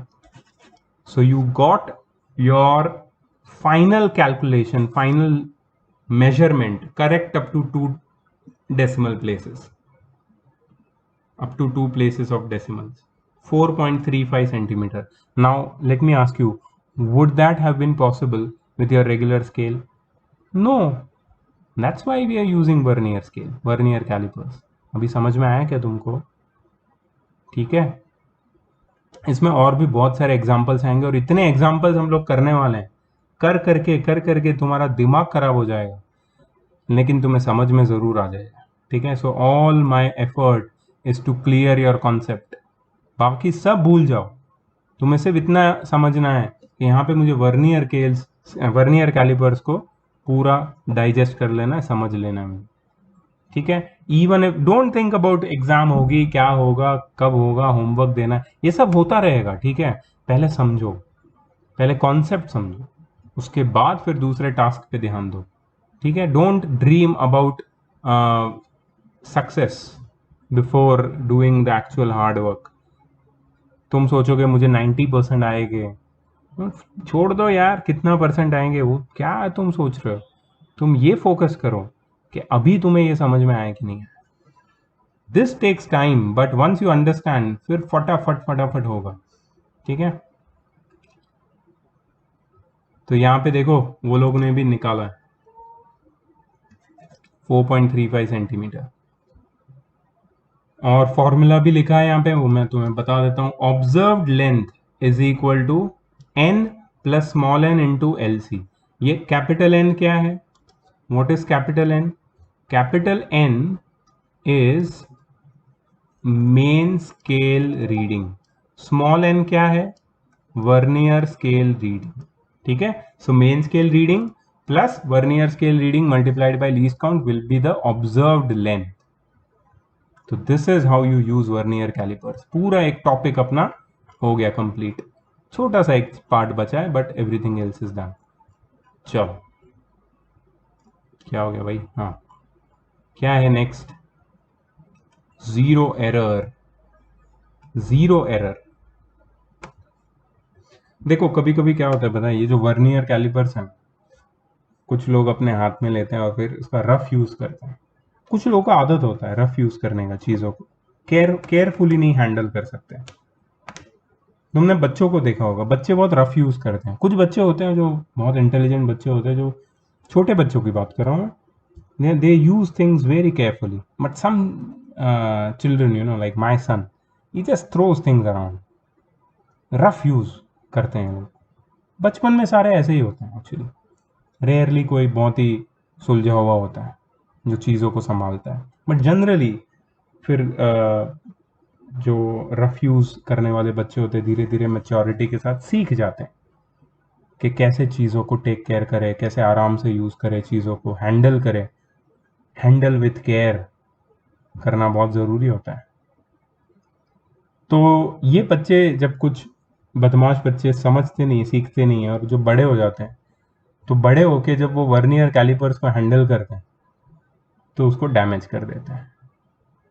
ठीक है, ये था इसका स्टोरी. ऐसे मत याद रखना इसको. ठीक, तो ये लोग वर्नियर कैलिपर्स को रफ यूज करते हैं, कैसे भी घिसते हैं, और कभी हाथ से गिरा देते हैं, पता नहीं, कभी बैठ जाते हैं उसके ऊपर. सोचो, ऐसा भी करते हैं लोग. मेरी कॉलेज में तो थे ऐसे बच्चे, और उनको प्रोफेसर बहुत डांटते थे. मैंने कभी नहीं किया ऐसा, मैं बहुत ही केयरफुली हैंडल करता हूँ. सो रफ यूज से मैकेनिकल वेयर एंड टेयर आता है वर्नियर कैलिपर में. और उसकी वजह से कभी कभी हो सकता है वर्नियर कैलिपर डैमेज हो जाता है। और कभी कभी ये डैमेज ऐसा होता है कि वर्नियर कैलिपर पूरा टूट नहीं जाता है, लेकिन उसको यूज कर सकते हैं हम, टूटता नहीं है पूरा, लेकिन उसमें एक एरर डेवलप हो जाती है। So that error is known as zero error. ये एक मैकेनिकल एरर है। मैकेनिकल मतलब वेयर एंड टेयर की वजह से, रफ यूज की वजह से होती है, जिसमें वर्नियर कैलिपर पूरा टूट नहीं जाता है, but there is error in reading. Reading मतलब मेजरमेंट, मेजरमेंट में ही एरर आता है। ठीक है, तो होते हैं कुछ बच्चे ऐसे जो तोड़ते नहीं है चीजों को, लेकिन ऐसा खराब कर देते हैं ताकि दूसरा यूज करेगा तो गड़बड़ हो जाए। होते हैं ऐसे कुछ बच्चे, तुम में जानते होंगे तुम ऐसे बच्चों को। तुम अभी हंस रहे हो मन ही मन में, क्योंकि तुम खुद ऐसे एक बच्चे हो। क्या हो तुम ऐसे? नहीं। ओके, ठीक है। सो क्या होता है जीरो एरर में? So whenever the two jaws are brought in contact with each other, J1 and J2 are brought in contact with each other, the two zeros of main scale and vernier scale do not coincide. If they coincide, then there is no zero error. But if they do not coincide, then there is a zero error. ठीक है, इसका एक मैं picture दिखाता हूं तुम्हें Google पे। Zero error. अरे भाई पिक्चर दिखाओ कोई।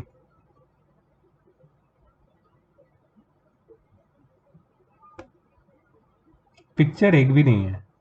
मतलब पूरे गूगल के पास जो पिक्चर का अन्नदाता है, उसके पास पिक्चर की कमी हो गई भाई। वो कह रहा है, हाँ ये रहा, एक बहुत बढ़िया पिक्चर दिख रहा है मुझे। So can you see the zero of main scale? जहां पे मेरा माउस है उसका पोजीशन देखो। Can you see the zero of vernier scale? Are they coinciding with each other? Coinciding, coinciding मतलब एक के नीचे एक के ऊपर एक, exactly. Let me save this.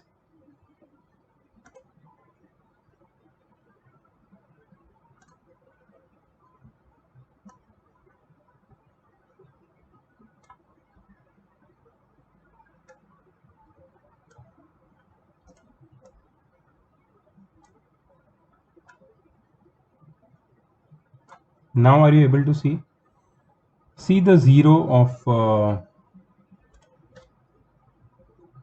yes, see the zero of main scale and see the zero of vernier scale over here, this one. Are they coinciding with each other? No. The zero of vernier scale is to the right of zero of main scale. तो कभी कभी ऐसा होता है और कभी कभी ऐसा होता है। और अच्छा, ये दोनों जॉस को देखो, एकदम एक दूसरे के साथ कांटेक्ट में, मतलब वर्नियर कैलिपर को ऐसा बंद कर दिया है, दोनों जॉस को साथ में लेके आए, और फिर ये जीरो, दोनों वर्नियर स्केल और मेन स्केल के जीरो एक दूसरे के साथ कोइंसाइड नहीं कर रहे हैं। When the zero of main scale and vernier scale do not coincide with each other, तब क्या होता है? तब होती है जीरो एरर। ठीक है, इसको बोलते हैं जीरो एरर। ये एग्जाम्पल है तुम्हारे जीरो एरर का। ठीक है, however due to some mechanical error और if for any other reason, यहाँ पे लिखा है जीरो एरर का डेफिनेशंस लिखा है।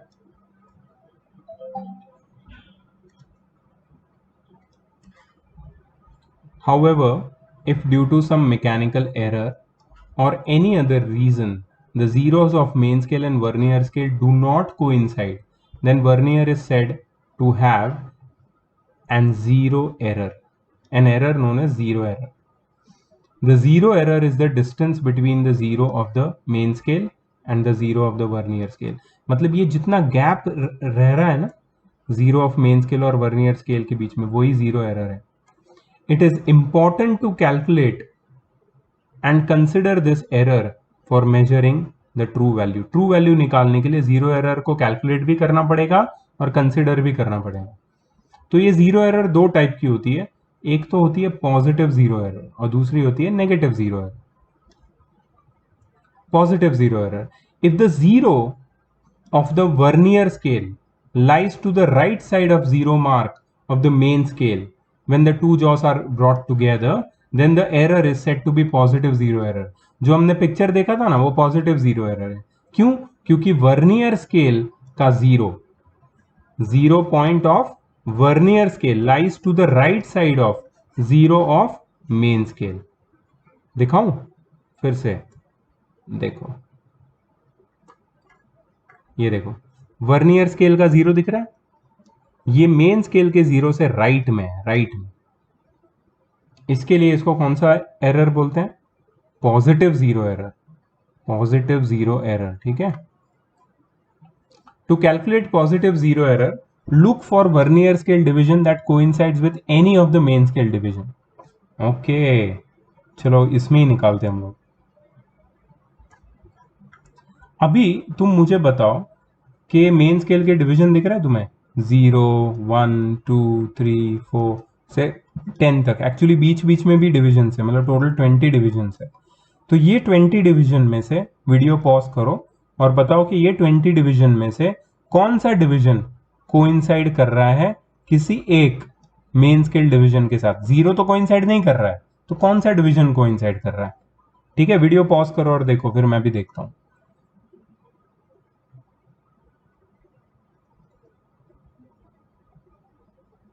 किया पॉज? देखा? मुझे तो मिल गया, तुम्हें मिला? तुम लोग अपने मोबाइल पे देखते हो वीडियोस या कंप्यूटर पे देखते हो? अभी लॉकडाउन खुलेगा ना, एक्चुअली खुल गया है। सबसे पहले एक इन्वेस्टमेंट करो, मम्मी डैडी को बोलो ये मोबाइल पे वीडियो नहीं दिखाओ, आंख खराब कर रहे हो। एक डेस्कटॉप खरीदो घर पे, सेफ है, सबके नज़र के सामने रहोगे। और हेडफोन खरीदो एक, और डेस्कटॉप और हेडफोन के सामने बैठ के पूरा साल अभी हमने यही करना है, वीडियो लेक्चर देखना है। इतना जल्दी स्कूल नहीं खुलने वाला, ठीक है? तो ये कर लो प्लीज, इन्वेस्ट कर लो एक डेस्कटॉप पे। ये मोबाइल मोबाइल खेलना बंद करो अभी। डेस्कटॉप पे कंट्रोल में रहोगा, गेम वेम नहीं रहेगा, सोशल मीडिया लिमिटेड रहेगा। यहाँ पे मोबाइल में दूसरे चक्कर होते हैं। तो अपने पेरेंट्स को बोलो एक डेस्कटॉप में इन्वेस्ट करे।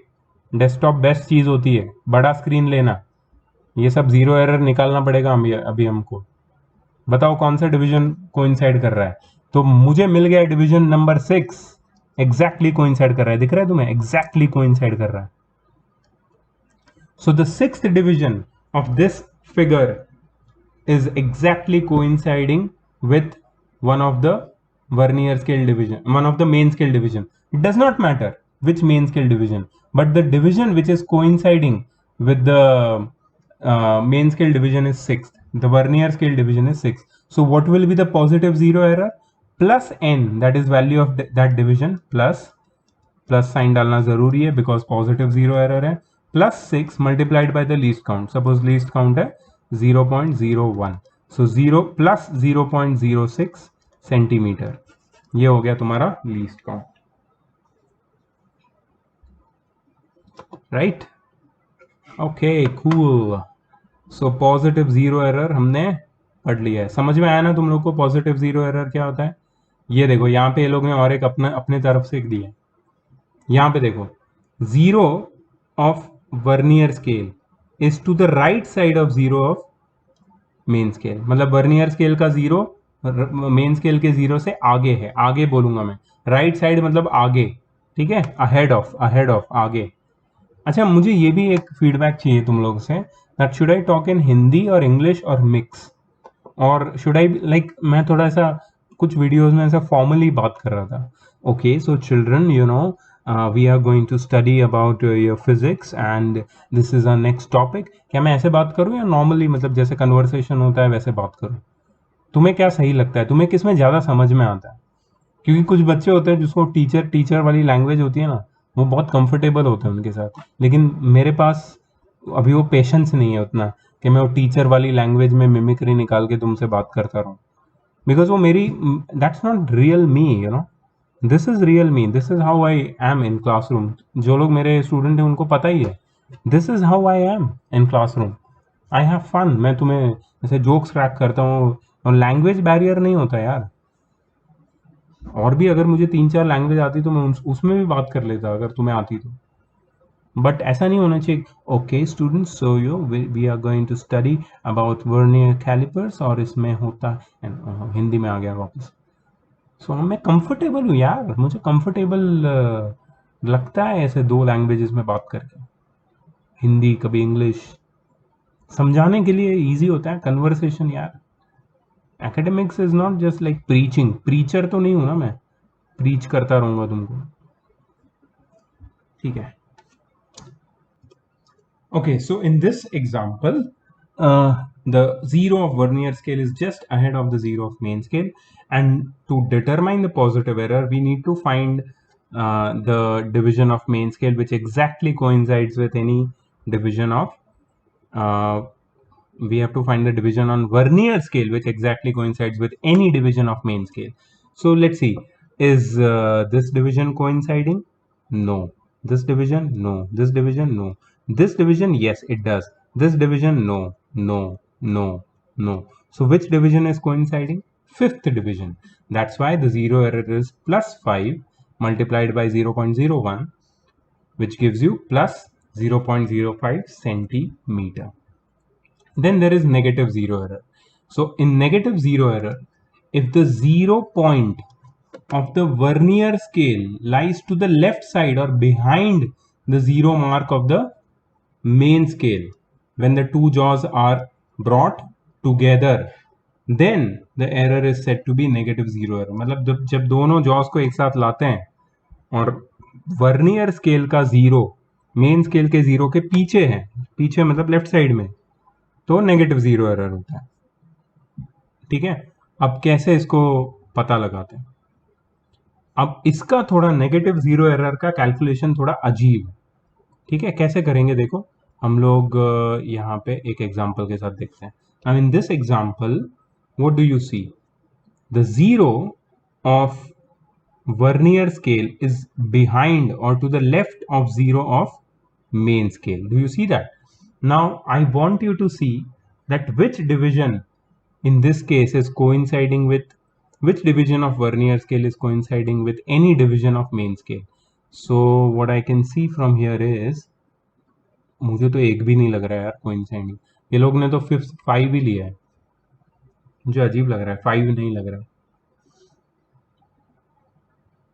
ठीक है उन्होंने 5 लिया तो हम भी 5 ले लेते हैं।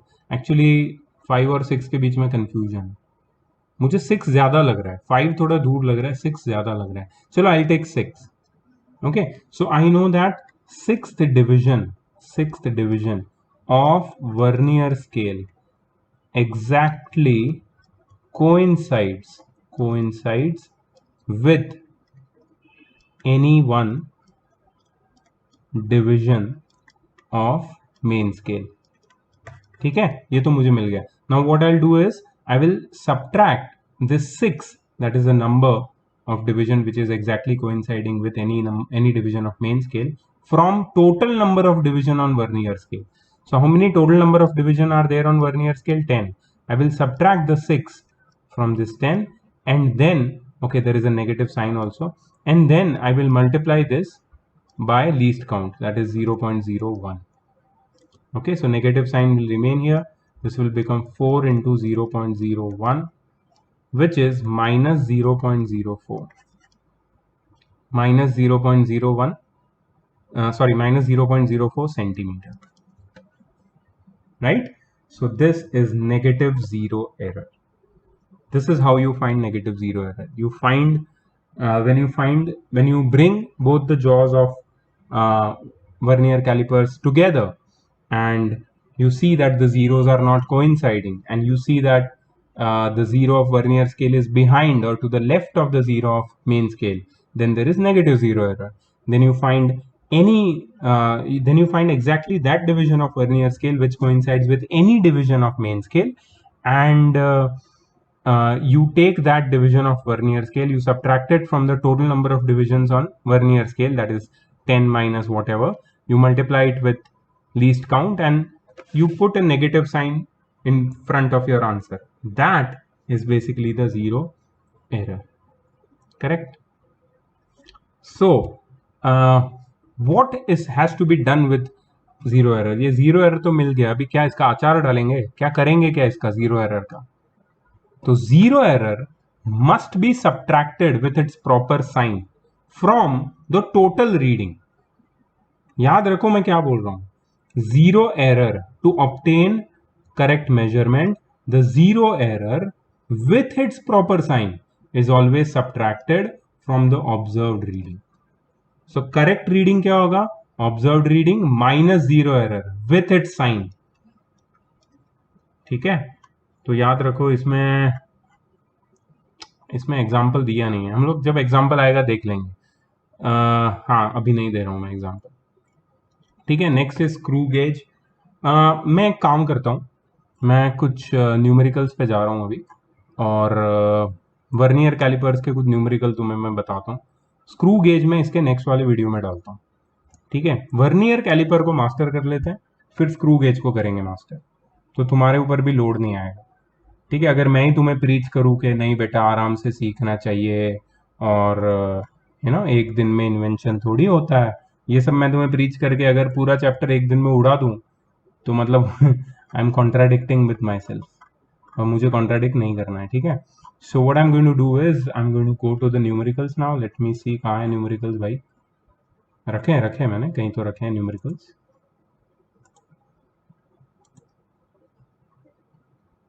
हाँ यहाँ आ गए न्यूमेरिक, नहीं आई थिंक ये एक्सरसाइज, हाँ बट इसके एंड में न्यूमेरिकल्स भी है। नहीं लेकिन सॉल्व न्यूमेरिकल्स चाहिए मुझे, सॉल्व न्यूमेरिकल्स यहाँ नहीं। रुको रुको रुको, ये तो एक्सरसाइज है।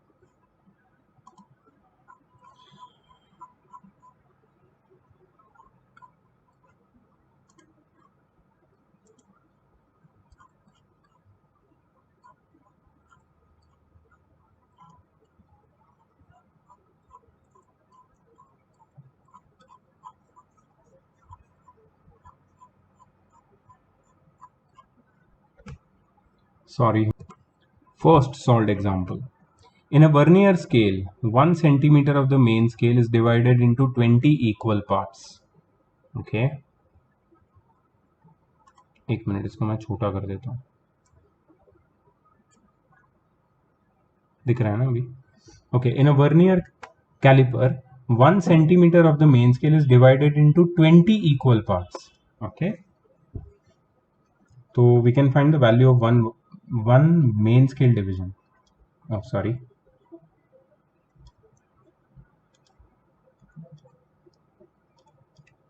Value of one main scale division.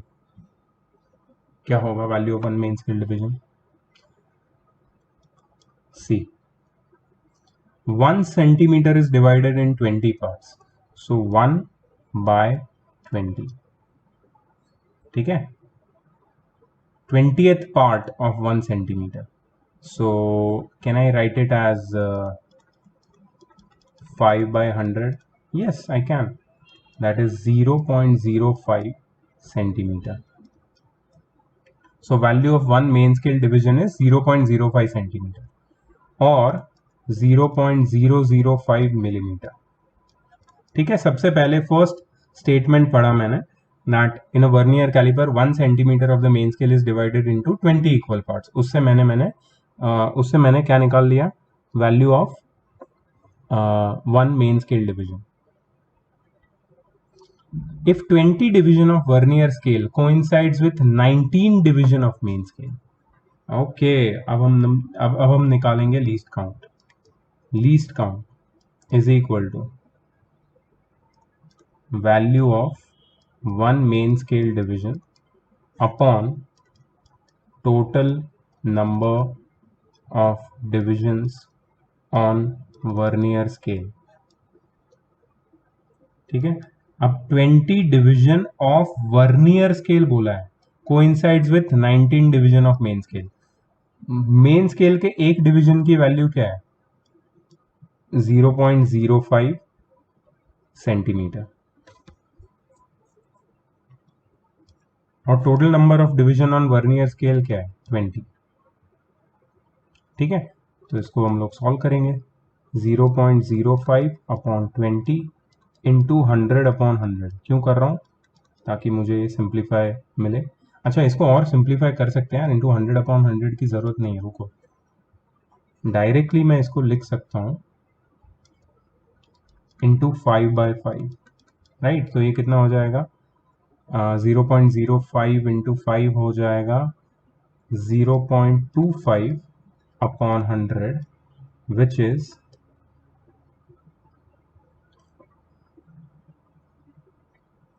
0.0025 centimetre.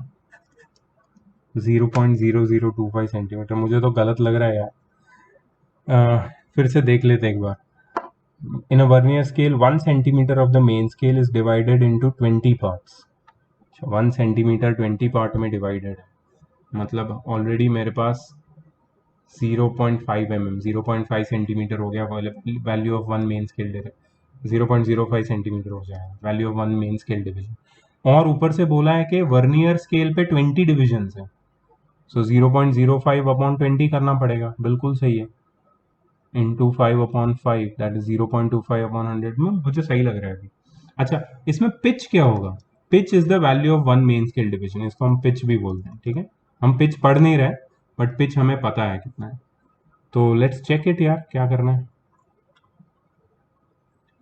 Correct, correct, बिल्कुल सही, दोनों आंसर करेक्ट है। ठीक है, पिच क्या है? Value of one main scale division. और लीस्ट काउंट क्या है? Value of one main scale division upon total number of division on vernier scale. Right, 0.0025। समझा तुमको कैसे किया मैंने? चलो नेक्स्ट।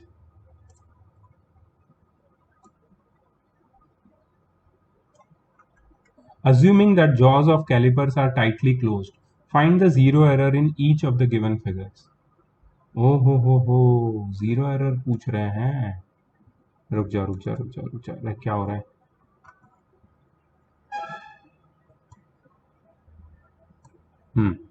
दिख रहा है ना अभी क्लियर? अच्छा बताओ, फर्स्ट वाले में क्या है? ए वाले में मैं यहाँ पे नीचे लिखता हूँ, पॉज करके बताओ मेरे को कौन सी टाइप की जीरो एरर है। पॉज करके लिखो तुम, पॉजिटिव जीरो एरर है ना फर्स्ट वाले में। क्यों? क्योंकि zero of the vernier scale is ahead of the zero of main scale. अब यहाँ पे तुम बोलोगे सर इसमें कौन सा पता चलेगा मेन स्केल कौन सा है वर्नियर स्केल कौन सा है? सो नीचे वाला हमेशा वर्नियर स्केल होता है और ऊपर वाला हमेशा मेन स्केल होता है। मेन स्केल में जो स्केल है वो लंबा होता है तो वो चलते जाता है, वर्नियर स्केल में वो खत्म हो जाता है। 10 के बाद डिवीजन नहीं देखोगे तुम। ठीक है, सो वर्नियर स्केल का डिवीजन मेन वर्नियर स्केल का जीरो मेन स्केल के जीरो से राइट साइड में है, इसलिए पॉजिटिव जीरो एरर है। ओके, और क्या?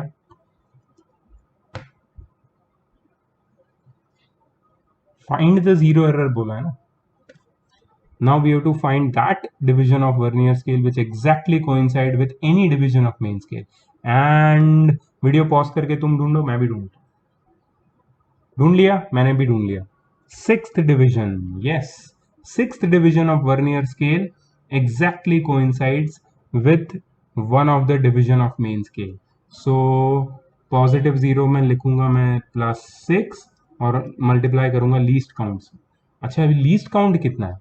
अब तुम देखोगे तो यहाँ पे ये तो सेंटीमीटर में लग रहा है मुझे, और इसमें 10 डिवीजन है, मतलब 0.1 centimetre upon 10 that is 0.01 centimetre. मैंने ओरली लीस्ट काउंट निकाला तो कितना हो जाएगा जीरो एरर? 0 plus 0.06 centimetre. ठीक है, सेकेंड वाले में चलो करते हैं। अब सेकेंड वाले में the zero of vernier scale is to the left और behind the zero of main scale. So यहाँ पे कौन सी जीरो एरर है? Negative zero error. ठीक है, कितनी है negative zero error? So we have to find that division of vernier scale which exactly coincides with any division of main scale. Pause करो, वीडियो निकालो। कौन सा वर्नियर स्केल का डिवीजन किसी एक मेन स्केल डिवीजन के साथ एग्जैक्टली कोइंसाइड कर रहा है? मुझे मिल गया, तुम्हें मिला? Okay, the sixth division of main scale, again the sixth division exactly coincides, right? तो अब क्या करना पड़ेगा? अब ये 6 को total number of division of vernier scale से माइनस करना पड़ेगा। तो क्या लिखूंगा मैं? 10 माइनस 6, और इससे क्या मल्टीप्लाई करना पड़ेगा? लीस्ट काउंट, जो दोनों वर्नियर दोनों फिगर्स का सेम है, 0.01 सेंटीमीटर। और ये पूरे के आगे क्या लगाना पड़ेगा, माइनस साइन, क्योंकि ये नेगेटिव जीरो एरर। तो क्या आंसर आएगा, -4 into 0.01, that is -0.04 centimetre, right. Cool, so let's go ahead then.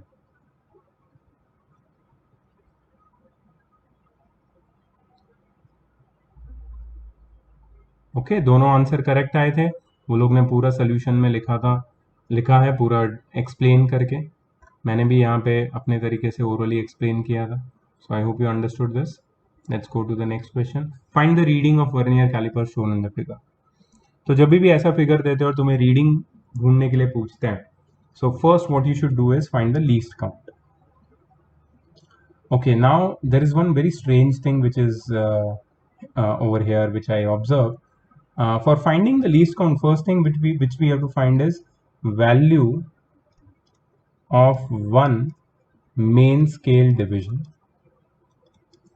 यहाँ पे तुम देख रहे हो 4 दिख रहा है, 5 दिख रहा है, और उसके बीच में कितने डिवीजन है, 1 2 3 4 5.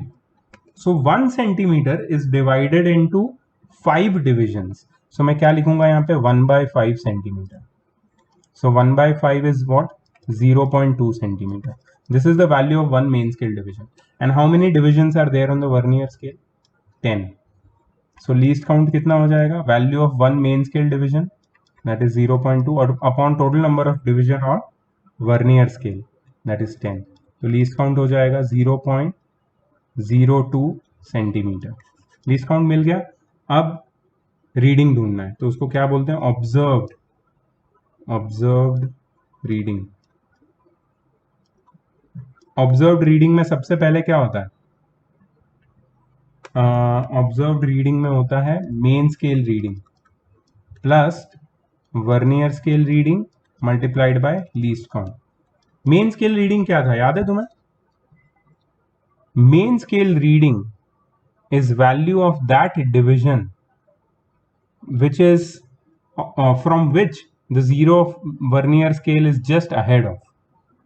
ठीक है, मतलब ये वर्नियर स्केल का जीरो दिख रहा है तुम्हें, ये किसके अहेड है जस्ट. अब देखो यहां पे ये 4 के पीछे कुछ लग रहा है मुझे 3.8 3.6, बट ये क्या है मुझे नहीं पता. So for that I need to find the value of this. ठीक है, अब मुझे पता है कि एक मेन स्केल डिवीजन की वैल्यू कितनी है, 0.2. सो 4 के पहले वाला रीडिंग क्या होगा, can you tell me this. 4 के पहले वाला रीडिंग क्या होगा, 4 के पहले वाला रीडिंग उससे 0.2 कम होगा, क्योंकि हर डिवीजन के साथ 0.2 सेंटीमीटर की वैल्यू अटैच्ड है. So this division must be 0.2 less than 4 which is 3.8. This division must be 0.2 less than 3.8 which is 3.6. So basically main scale reading कितना है, 3.6. ठीक है, plus vernier scale reading. Vernier scale reading क्या होता है, याद है? Vernier scale reading is that division of vernier scale which exactly coincides with any division of main scale apart from zero. Okay, zero तो coincide हो भी नहीं रहा है, but apart from zero और कौन सा division coincide हो रहा है, ये हो रहा है, ये हो रहा है, ये हो रहा है. तुम देखो कौन सा हो रहा है, मेरे को तो मिल गया है. ओके, आई थिंक सबसे ज्यादा कोइंसाइड होने वाला जो रीडिंग है वो ये वाला डिवीजन है, वो जो ये वाला fourth 0 1 2 3 third division of vernier scale multiplied by least count 0.02. So 3.6 plus 0.06 that is 3.66 centimetre. ये मेरा ऑब्जर्व्ड रीडिंग. समझ में आया? चलो चेक करते हैं आंसर करेक्ट है कि नहीं.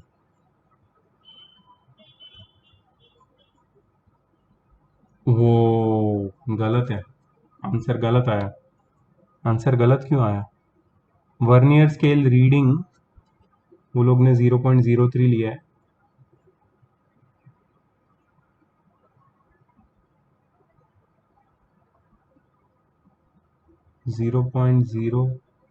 है वर्नियर स्केल रीडिंग 3 लिया है. लीस्ट काउंट कितना लिया है, 0.01. ये उनकी गलती है यार, मेरी गलती नहीं है। they have taken least count as 0.01 whereas the least count is not 0.01. the least count is 0.2 by 10, that is 0.02 है least count. Value of one main scale division 1/5 है। यहाँ पे लीस्ट काउंट बताया भी नहीं था उन्होंने, कैसे ले लिया ये? So I don't agree with this, I don't agree with this. ये गलत है, ये गलत है, ये तुम्हारी गलती है टेक्स्ट बुक। जो भी अननोन टेक्स्ट बुक हो तुम्हारी गलती है ये, इसलिए उनका आंसर अलग आ रहा है। I don't agree with this answer. पहली बार कोई टीचर है टेक्स्ट बुक को गलत दे दिया उसने। ठीक है, मजाक कर रहा हूँ मैं, but that is wrong, okay, क्योंकि उनका लीस्ट काउंट ही गलत है। लीस्ट काउंट गलत है तो सब गलत हो जाएगा। उन्होंने बताया भी नहीं कि क्या है। अगर ये दोनों तुम्हारे रीडिंग्स है मेन स्केल के, तो लीस्ट काउंट 0.01 नहीं हो सकता, क्योंकि मेन स्केल के दो रीडिंग के बीच में सिर्फ 5 डिविजन्स का गैप है। लीस्ट काउंट 0.01 होगा कैसे? ठीक है, नहीं हो सकता है। डोंट वरी, मेरा करेक्ट है। ये जो मैंने यहाँ पे कैलकुलेशन और रीजंस दिए बिल्कुल करेक्ट है, यही करेक्ट आंसर है। Don't worry about it. Okay, which of the following is more precise device? अच्छा, यहाँ पे स्क्रू गेज का क्वेश्चन है, तो ये मैं नहीं करूँगा। स्क्रू गेज हमने अभी तक किया नहीं है, अभी सब स्क्रू गेज वाले हैं। ओके ठीक है, तो हमारे न्यूमेरिकल्स भी काफ़ी हो गए हैं। काफ़ी मतलब क्या, 2-3 किए हमने न्यूमेरिकल्स। ठीक है, बट वर्नियर कैलिपर्स का एक आइडिया तुम्हें आ गया है। ठीक है, तो नेक्स्ट वीडियो जो मैं बनाऊंगा स्क्रू गेज का रहेगा। So before that you just watch this video and I'll be posting the new video very soon. All right, bye bye.